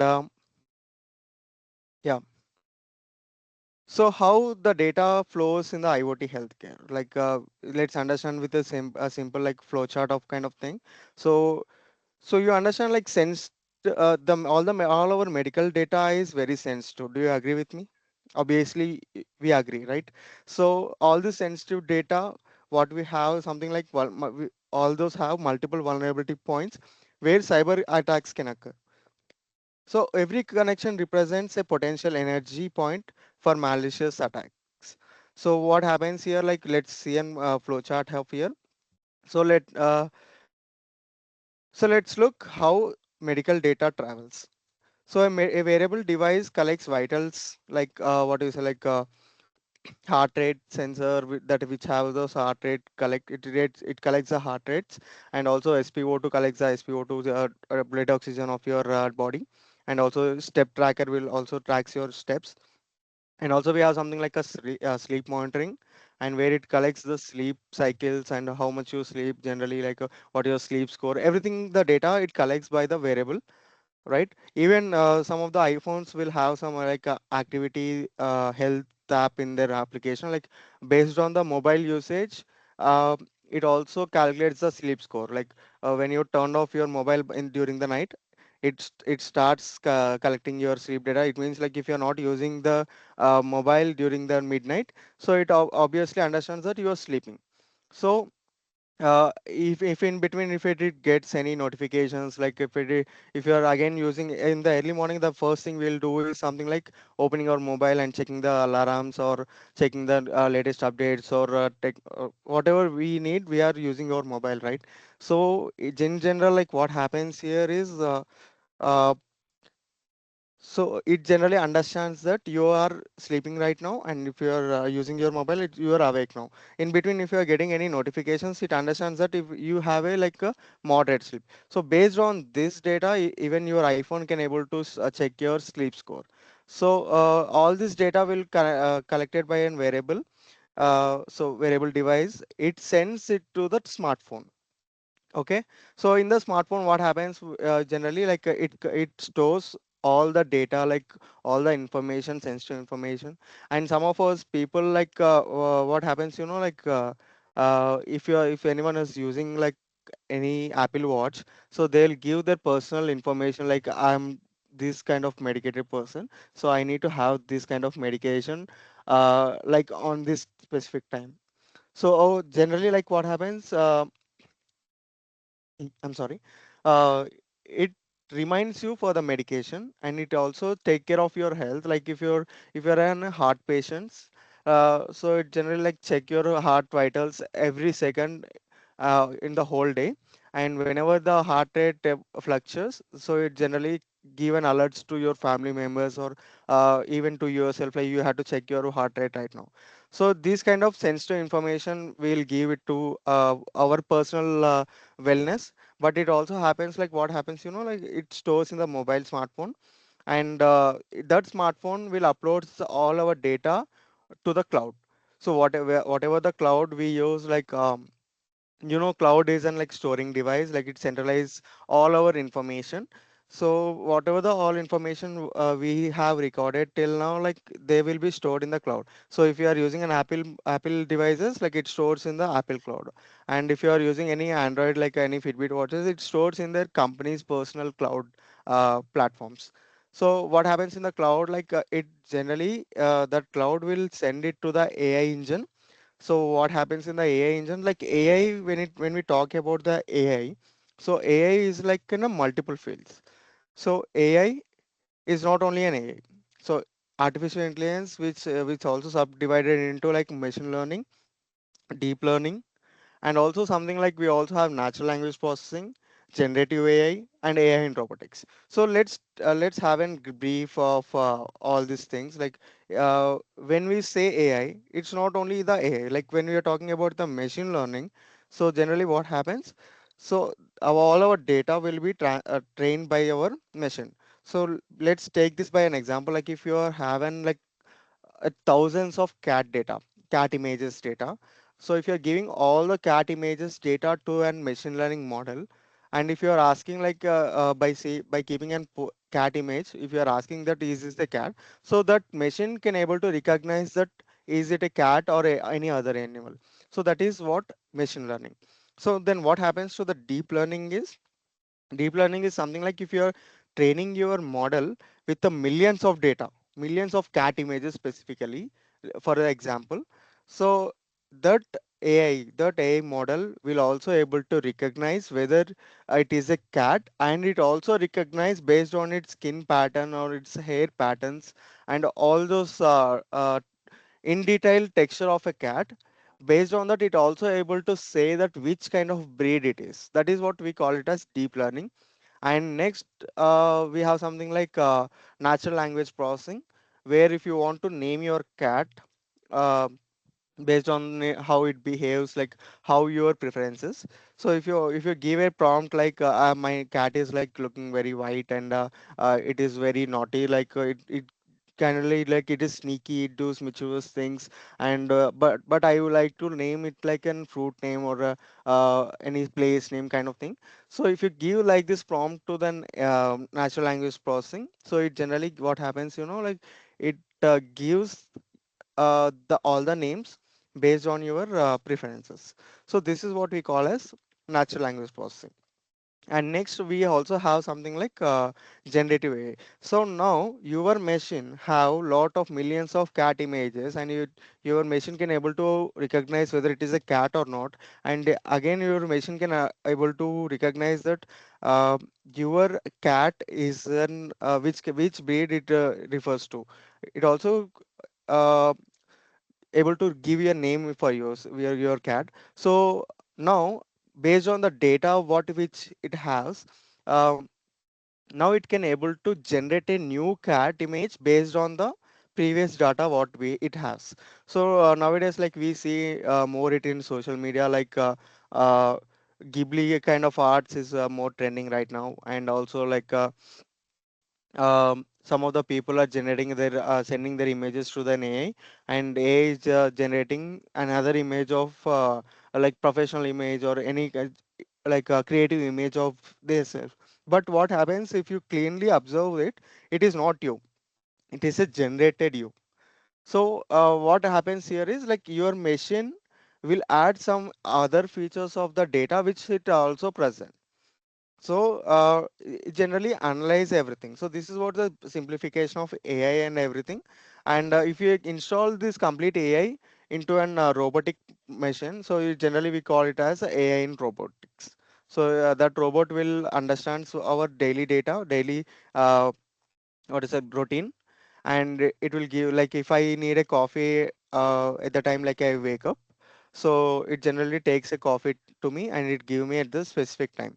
So this is what we call as a AI, complete AI. Now the data what we have stored in our cloud, that cloud storage will send all the data to the AI. So that AI engine will analyze all our data, what kind of data is which I got, and also like if I'm an AI, I'll check the data which I have, and also uh, I generally like what happens analyzes what kind of health diseases he have, and what my based on his heart rate and based on his daily routines, sleep cycle, what kind of what is like medical illness he might get in future. So all this prediction I'll do, and it reaches to the hospital servers like EHR platforms. Generally, like EHR platforms is like uh, electronic health record platforms. So where it stores all the health records and everything, and then that EHR platforms will be shared directly to the insurance or billing platforms. Like finally, it reaches to the insurance and billing systems. So every one of these stages is a potential entry point for cyber criminals. If even one stage is weak, the entire data chain becomes vulnerable. Right. So you analyze yourself like which of this what is it like which of this step is more vulnerable in this flow. Which one you think like most vulnerable might happen like in all this flow. So you can analyze yourself. So it's not only like one specific step. Every step is very crucial to everything. So even at one stage, if the data is weak or the system is weak, entire data chain will become vulnerable. Okay. Yeah. So what hackers target generally? Hackers don't attack randomly, you know, right? Hackers will attack with an intention. So let's take an example of my company recently. What happened in my company is like we are in like a MNC company. So in my company, like what happened? We have a website. It's like fixitytech.com, and when we are searching for our fixitytech.com in the Google search engine, like it was not able to show the results, show my website on the first. Even we do a lot of search engine optimization and everything, we are unable to get the data, like we unable to retrieve our website on the top of our Google results. So we are generally checking and checking, like I have done like a advanced search. So finally, I'm able to find out the exact website of us. And when I opened that website, so guess what? It happened. It it opened like when I was clicked on the domain name, like the website name. So it opened a new tab, but it's the content which it have is not our website. It is some another 18 plus website. So generally, there what happened, like content injection was happened. This is a serious threat, a threat to an company, like reputed company. Hackers might do these kind of things to damage the reputation of a company. So the for this situation, like we have overcome by doing the log analysis and also like testing the websites in multiple ways. Finally, we are able to find out the threat and we removed that. Actually, why I said this example is because hackers will not attack randomly here anywhere. So hackers generally what they do, they already keep an intention. So their intention might be steal the information or log the system and ask for the ransom. Or some of the hackers are like they do this kind of things for their personal satisfaction too. Okay, so every hacker's mindset is different. Every hacker's approach will be different. So they go where they get the highest reward. So obviously, like everyone who are doing this kind of hacking things, like vulnerable things, so they already obviously choose for the uh, what's it like highest reward. So they might hack into the like Google servers or multiple servers. So they will search for the things like they target these kind of big companies. So where they can get lot of ransom in amount. So that is the reason like nowadays the hackers are choosing the healthcare system because the healthcare data is more valuable than your credit card information. Do you agree?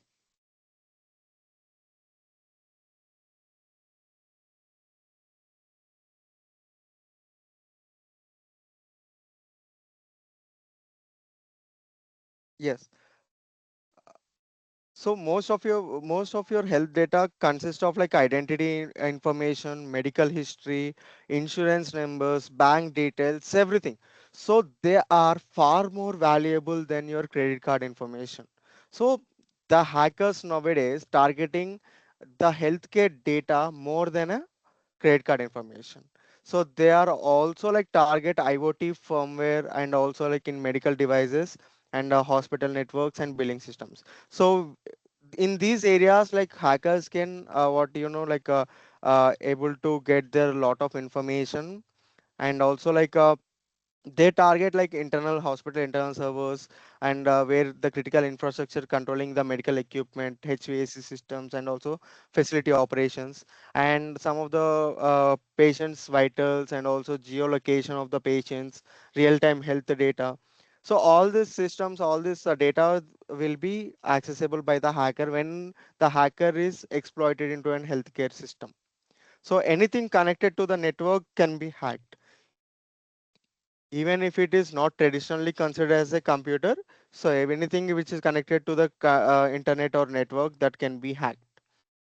So that is the reason like why these hackers are targeting these healthcare devices or healthcare what is it, like infrastructures. Yeah. So now why the high healthcare is most attacked sector. As we already discussed, healthcare has become the number one target for cyber criminals because healthcare data is extremely valuable, sometimes like 10 times more valuable than the financial data. And hospitals use mix of older legacy systems and new IoT devices, and the gap between them creates the vulnerabilities.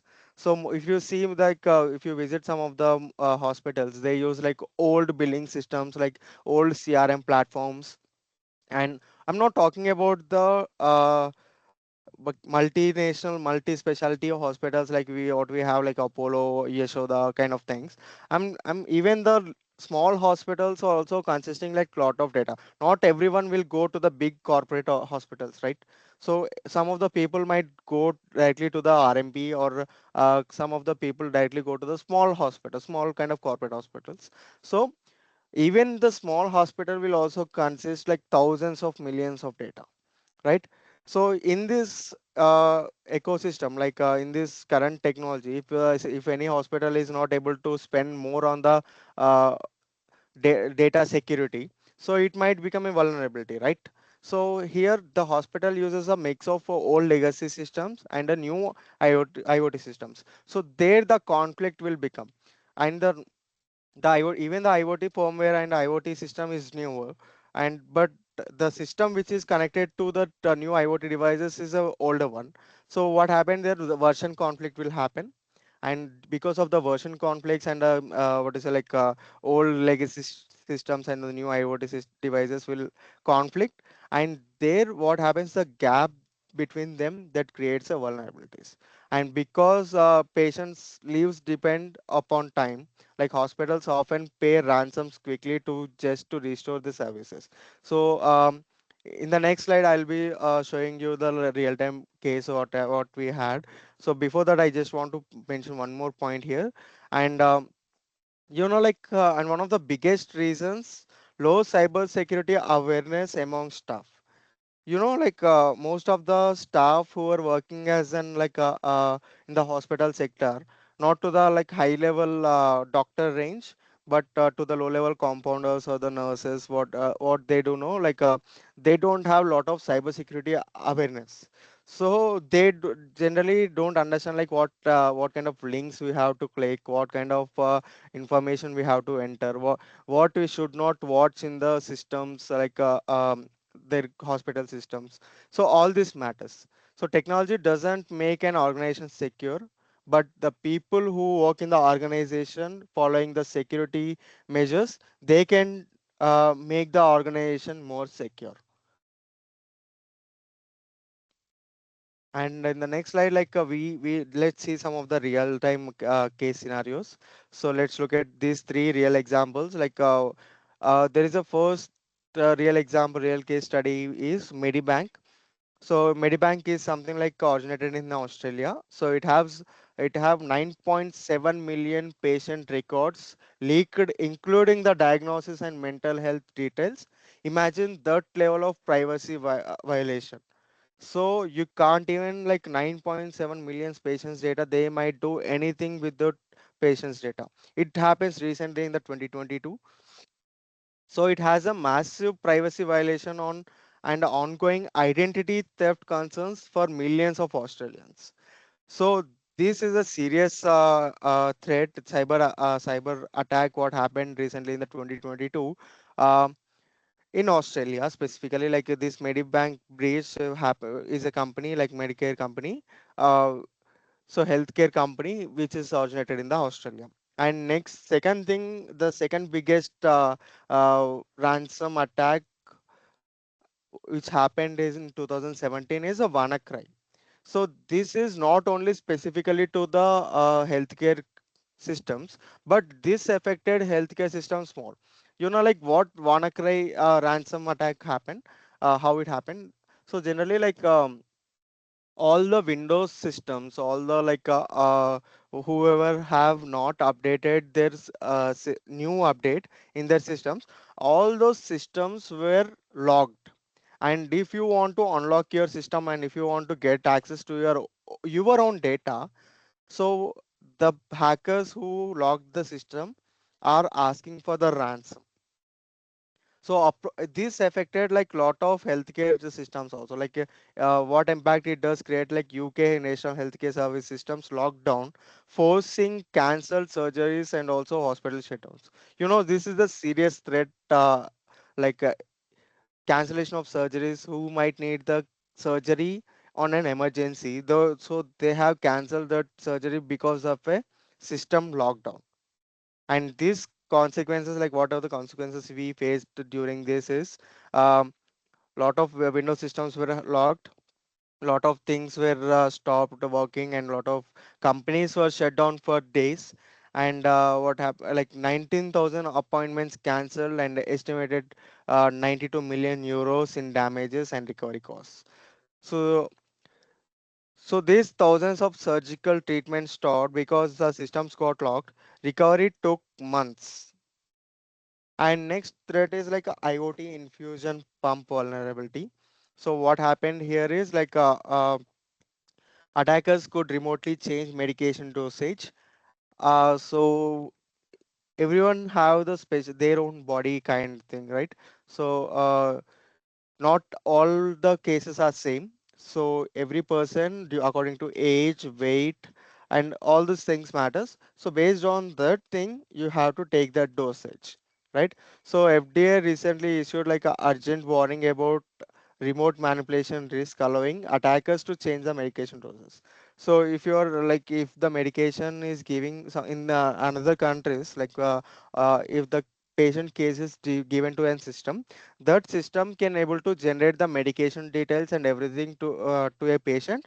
And this in this system, like the hackers have found out something, some vulnerability, and now they are like able to change the medication dosages.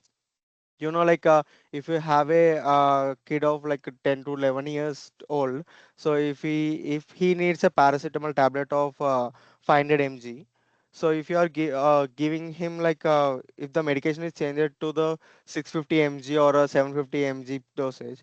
So I'm just taking an example, don't be specific about the cases. um, so what happens, it like it definitely affects the system of a human system of his body, like who was like a 10 to 12 years old. So it might leads to some other consequences. So this potential or fatal overdoses and or underdoses requiring immediate device updates, so across thousands of people's data. So it takes away the takeaway is simple, like during all this real time case scenarios. And that is, cyber attacks in healthcare doesn't just cause financial losses, they create medical risks. So you understand what I'm speaking about, like, yeah. So in the coming to the next slide, so what is the root cause of these breaches? So what do you think is the root cause for all these breaches? Any answers? Can I expect any answers from anyone?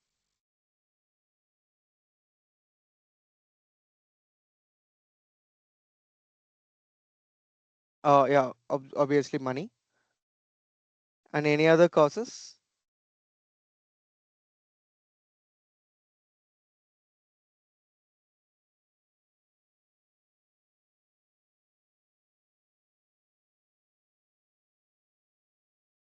What might be the root cause for these breaches? Obviously, that's an exact point, like a company reputation and to disturb. Yes, obviously, like uh,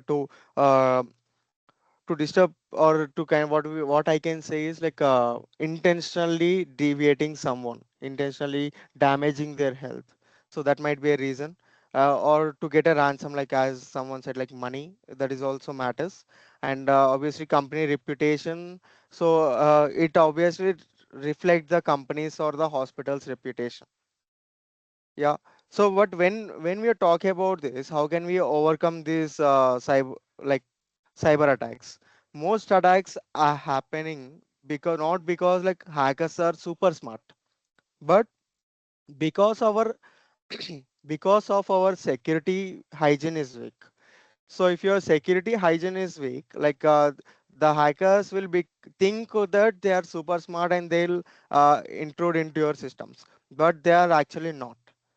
It's because like our carelessness, what we do, like we keep default passwords for all the unchanged, like all the what is it, like machines or all the accounts, and those default passwords are kept unchanged or not updated, and all our devices are not updated up into by the updated software versions, and some of the open ports are exposed, and also like unencrypted data transfers will happen something, like if you're on your WhatsApp chats are end-to-end encrypted, but nowadays like in India, there is an app called Atta AI is evolving, which is founded by like created by Zoho.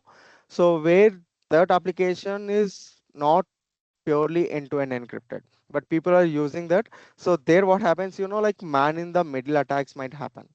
So some of the eavesdropping might happen during your conversations. And the biggest vulnerability is a human mistake and a social engineering.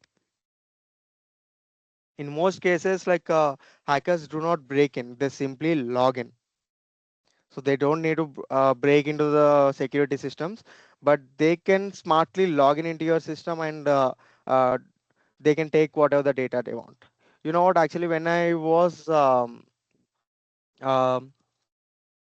in my in my early stage of career, so I actually in or this like exploited into an sorry logged in into an college admin details, so where I found that is a serious issue, like where the students can if any student can found that issue, so they can change their marks and attendance and everything.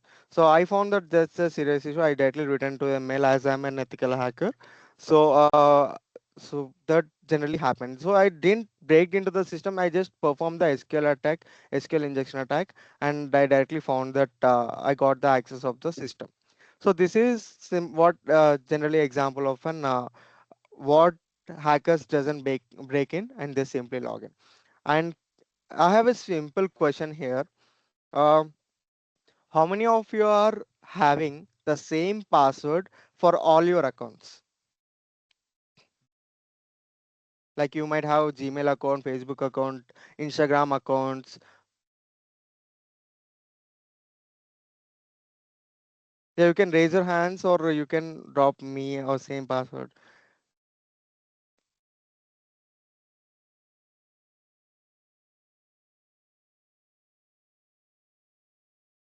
Yeah, until the system asks for the new password, like you will be having the Yes. same password. Sir, Yeah, not in all, sir, not in all the accounts, but most of the accounts.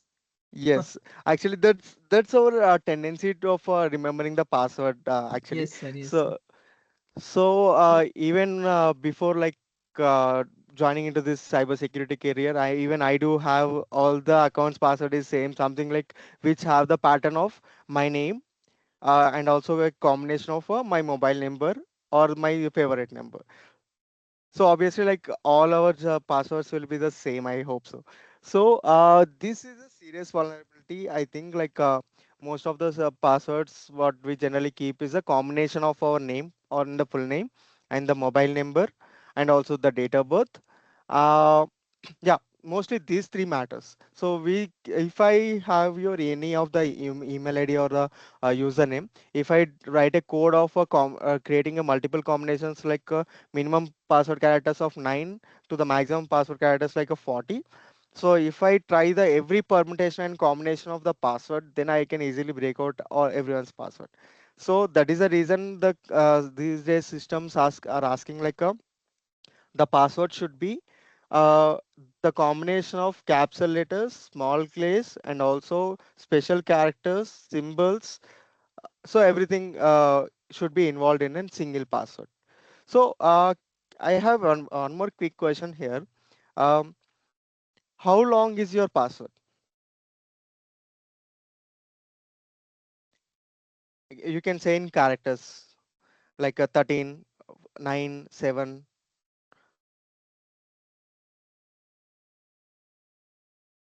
Sir, How 10, long? Okay, 10 to 10. 12. Sir. Any greater number?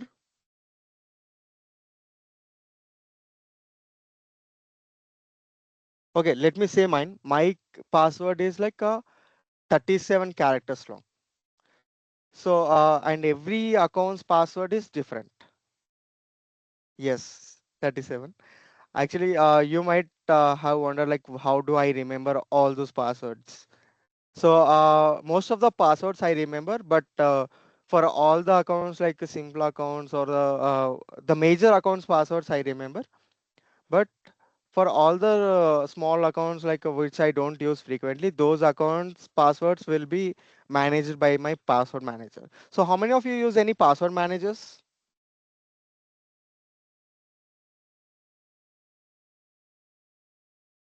If someone is raising their they are using like they are using that password manager, can I know what kind of password manager you are using, like which company's password manager is using? I personally use Proton Pass.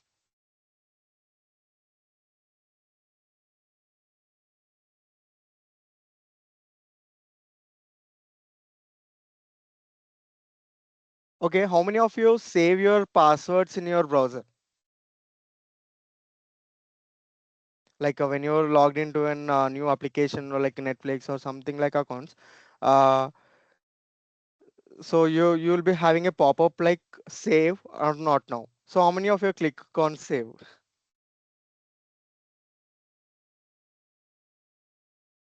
Okay, that's actually a very good hand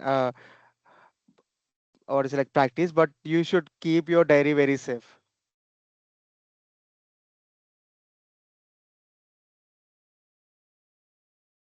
Yeah, handwritten is perfect, but you should keep it very safe. I feel that.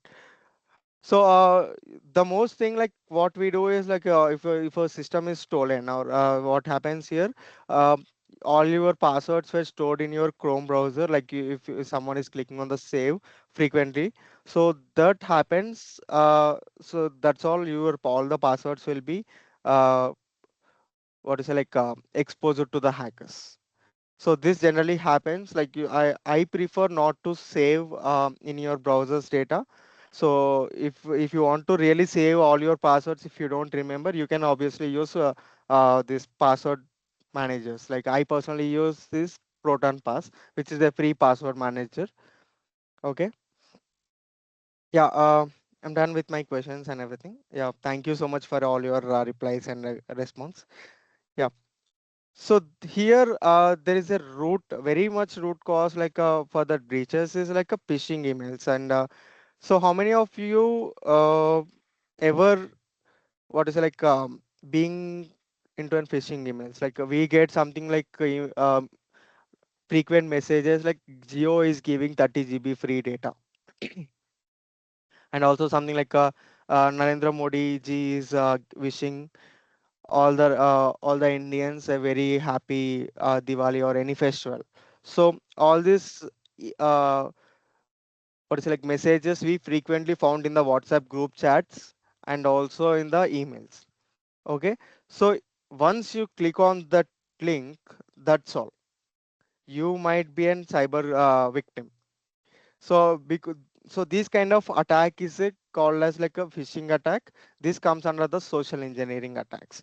So you might I'm sorry, you should be like be vigilant for all this phishing emails, and also like while sharing one time passwords like OTPs and inserting unknown USB drives, like we'll be having something like hackfy tools where we call that USB drive like malicious. Yeah. So malicious USB drive, we call that as a rubber ducky. You can go search in the Google for Hackfire Tools rubber ducky. So that exactly looks like a USB drive. But when you insert that USB drive to your system, that's all. That works according to the payloads I have written. So be vigilant while you are using like unknown USB drives into your system, and also clicking on malicious links which might compromise secured networks. And like one more security breaches what generally we face is like unencrypted communication channels. So these allow like interception and modification of all the sensitive patient data in transit. And some of the open ports, you understand like ports, right? We generally use have something like OSI models and TCP/IP models. So in there like for in simple terms what I'll say is like for every protocol there will be an port number. Okay, so like some when we take the HTTP, when you're searching for any of the website, it generally takes the default protocol, which is Hypertext Transfer Protocol Secure. The port number of the HTTPS is 447. So in that, assume that this port as a pipeline. In that pipeline only all our websites will flow. Same way when we are using this emails, there the protocol comes is like SMTP, simple mail transfer protocol. So all our emails will transfer in that protocol. Okay, so if we have if your application has any of the open ports, when we do port scanning with the nmap tool in our Kali Linux machine or the Windows machine, even it works in the Windows. So it generally like shows all the ports which are open, and based on the port the hackers can directly um, like what to say like travel in that port and exploit your application. So this generally happens. So when we are talking about the open or unexposed network ports, so this is what it actually happens. And coming to the next slide, what security standards is with you? So and here I want to mention a powerful message is like a security starts with you. Cybersecurity always starts with the individual behavior, like a strong and unique passwords and are non-negotiable. And also using a password manager makes them easier, not harder. And also when you have to use your strong password and unique password, and if possible use a password manager if you don't remember all the passwords, and create a complex 16 plus character passwords and store them securely using tools like one password or bitwarden or lastpass or proton pass. Anything works. And next you have to enable the multi-factor authentication, like you have to use when if for all the systems, even your LinkedIn, Google accounts, Microsoft accounts, and also your Instagram accounts, everywhere this multi-factor authentication, like MFA we call it in short, this feature has enabled in for the every user, but you have to authorize the multi-factor authentication in your application. After this session and everything, like please go and check out that multi-factor authentication in all your apps. And I request everyone to enable that multi-factor authentication everywhere. And this require additional verification beyond passwords using authenticator apps or hardware keys. And this multi-factor authentication protects your accounts even if your password leaks. So that is the reason I request everyone to enable this multi-factor authentication. And, and next we have something like avoid public Wi-Fi's for sensitive activities. Sometimes we might be in a bus stop, sometimes we might be in a railway station, so where we'll get act free Wi-Fi. So some of us facing some kind of internet issues, signal issues. So we might searching for the internet. So we might connect to an open Wi-Fi networks. So that is also become a serious threat. We have a device called hardware hacking device called Wi-Fi Pineapple. So where this Wi-Fi Pineapple is something like looks like a Wi-Fi router. So if I take the Wi-Fi Pineapple with me, if I sit in a railway station, if I set up everything, so you'll be seeing a free open Wi-Fi network. And if you access that Wi-Fi network, that's all. I can access your all your mobile uh, from my system. So that's how serious we have to be with the sensitive like our public Wi-Fi's. And better you have to use a VPN or VPN services or cellular data when accessing healthcare systems or personal financial information. So you should not do any kind of personal or sensitivity activities when you are even connected to the public Wi-Fi's. And this public yeah, even use this VPN or mobile hotspot instead if your friends mobile hotspot instead. And next you have to review app permissions and privacy settings whenever you here is my quick question for everyone. like um, Whenever you install a new application, so it generally asks for multiple permissions. So how many of you check each and every permission it asks and click on allow?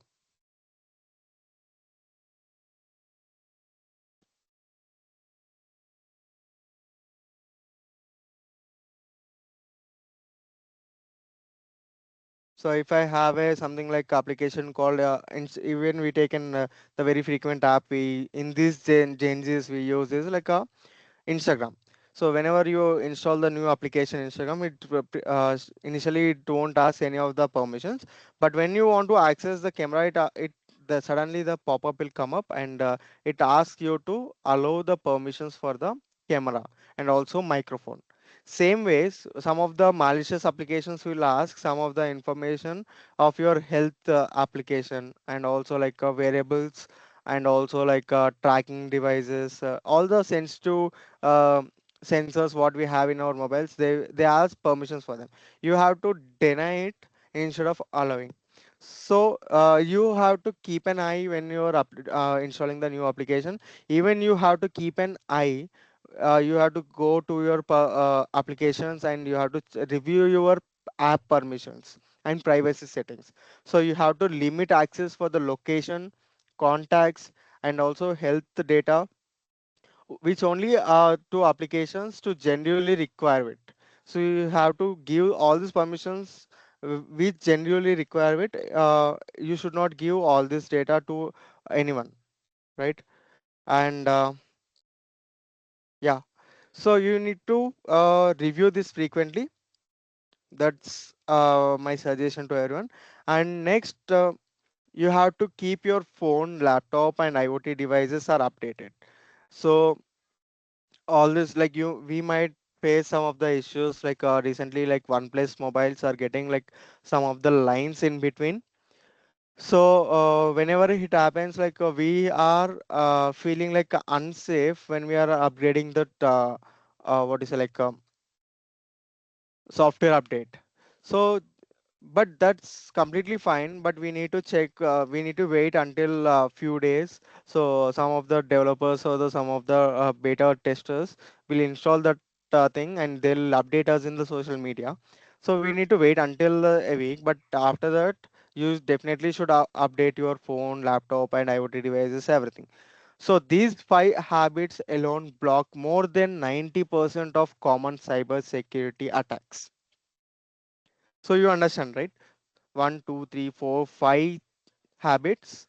So will block more than 90% of common cyber attacks. And next we have something like how can we secure to the institutional and or the workplace. So how to be secure in a institutional or the workplace. So organizations must implement these comprehensive security frameworks to protect healthcare infrastructure. So these measures create defense in depth protection and against sophisticated threats. So organizations need layered protection.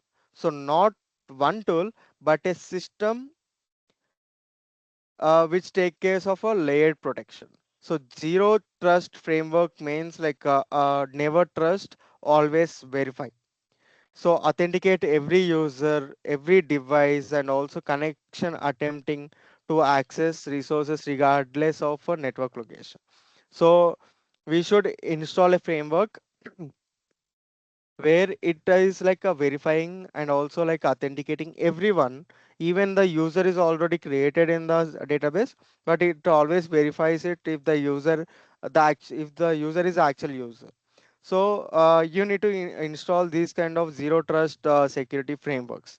And the second thing is like a role based access control and logging. So here what exactly the role based access control is, like we have our college systems. So where some of us having the LMS, like learning management systems, and some of us having something like attendance or the marks data. So where we'll be releasing some of the autonomous colleges, which generally has, uh, they'll share all the university exam data in there, and people are usually logging into it. And so if the student is logging into that system, so he cannot have all the access. He can he can check his marks and he can update his profile and he can track his data. But a part of this data, he don't have any other access of everything.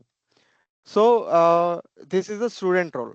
And when it comes to the lecturer or the teacher role or the faculty role, so faculty can check all the students' data, but can't manipulate all those data, right? And when we have something like a admin, so admin have all the permissions and data manipulation things with this to all the students faculties data he has, and also all the student data also he can manipulate and he can do whatever he want in the application. So you need to grant the minimum necessary permissions based on job functions and maintain comprehensive audit trials of all system accesses. So this is generally what we have to do in our institutions or the organizations. And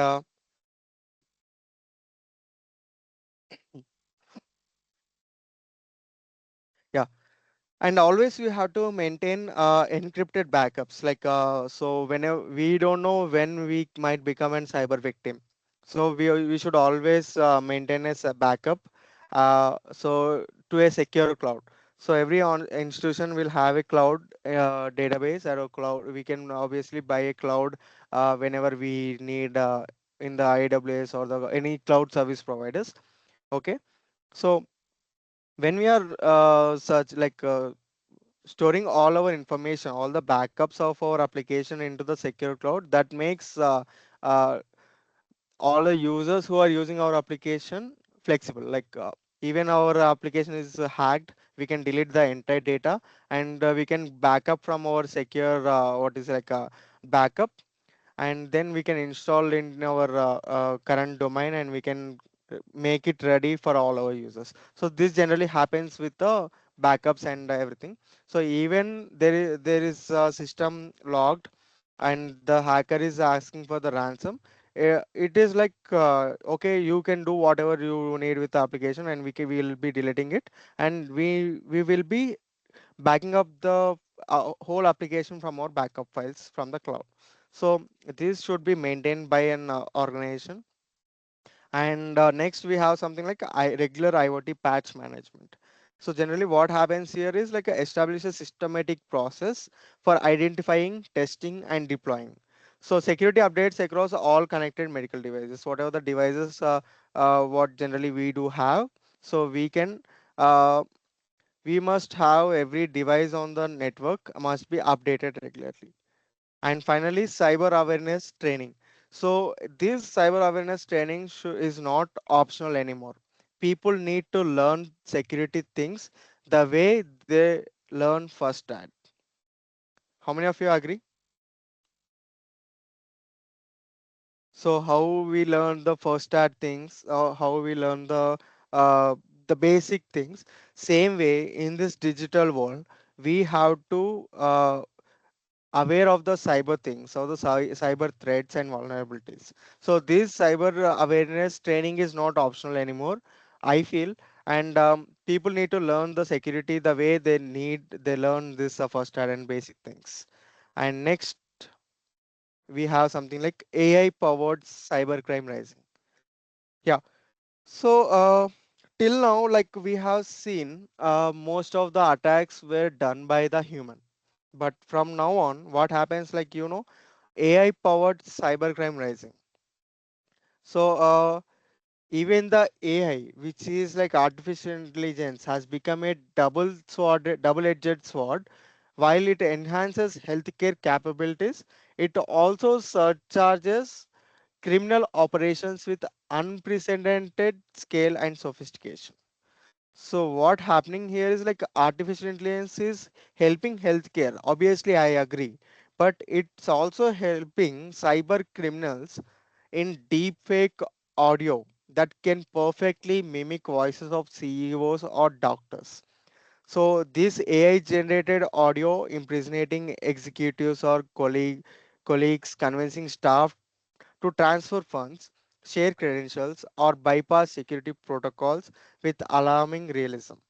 So it generally like you feel like it's one of your friend or one of your colleague or even your boss, but you don't never understand whether it is an AI or not. You should be vigilant, like what kind of the sensitive information they are asking or the AI is asking.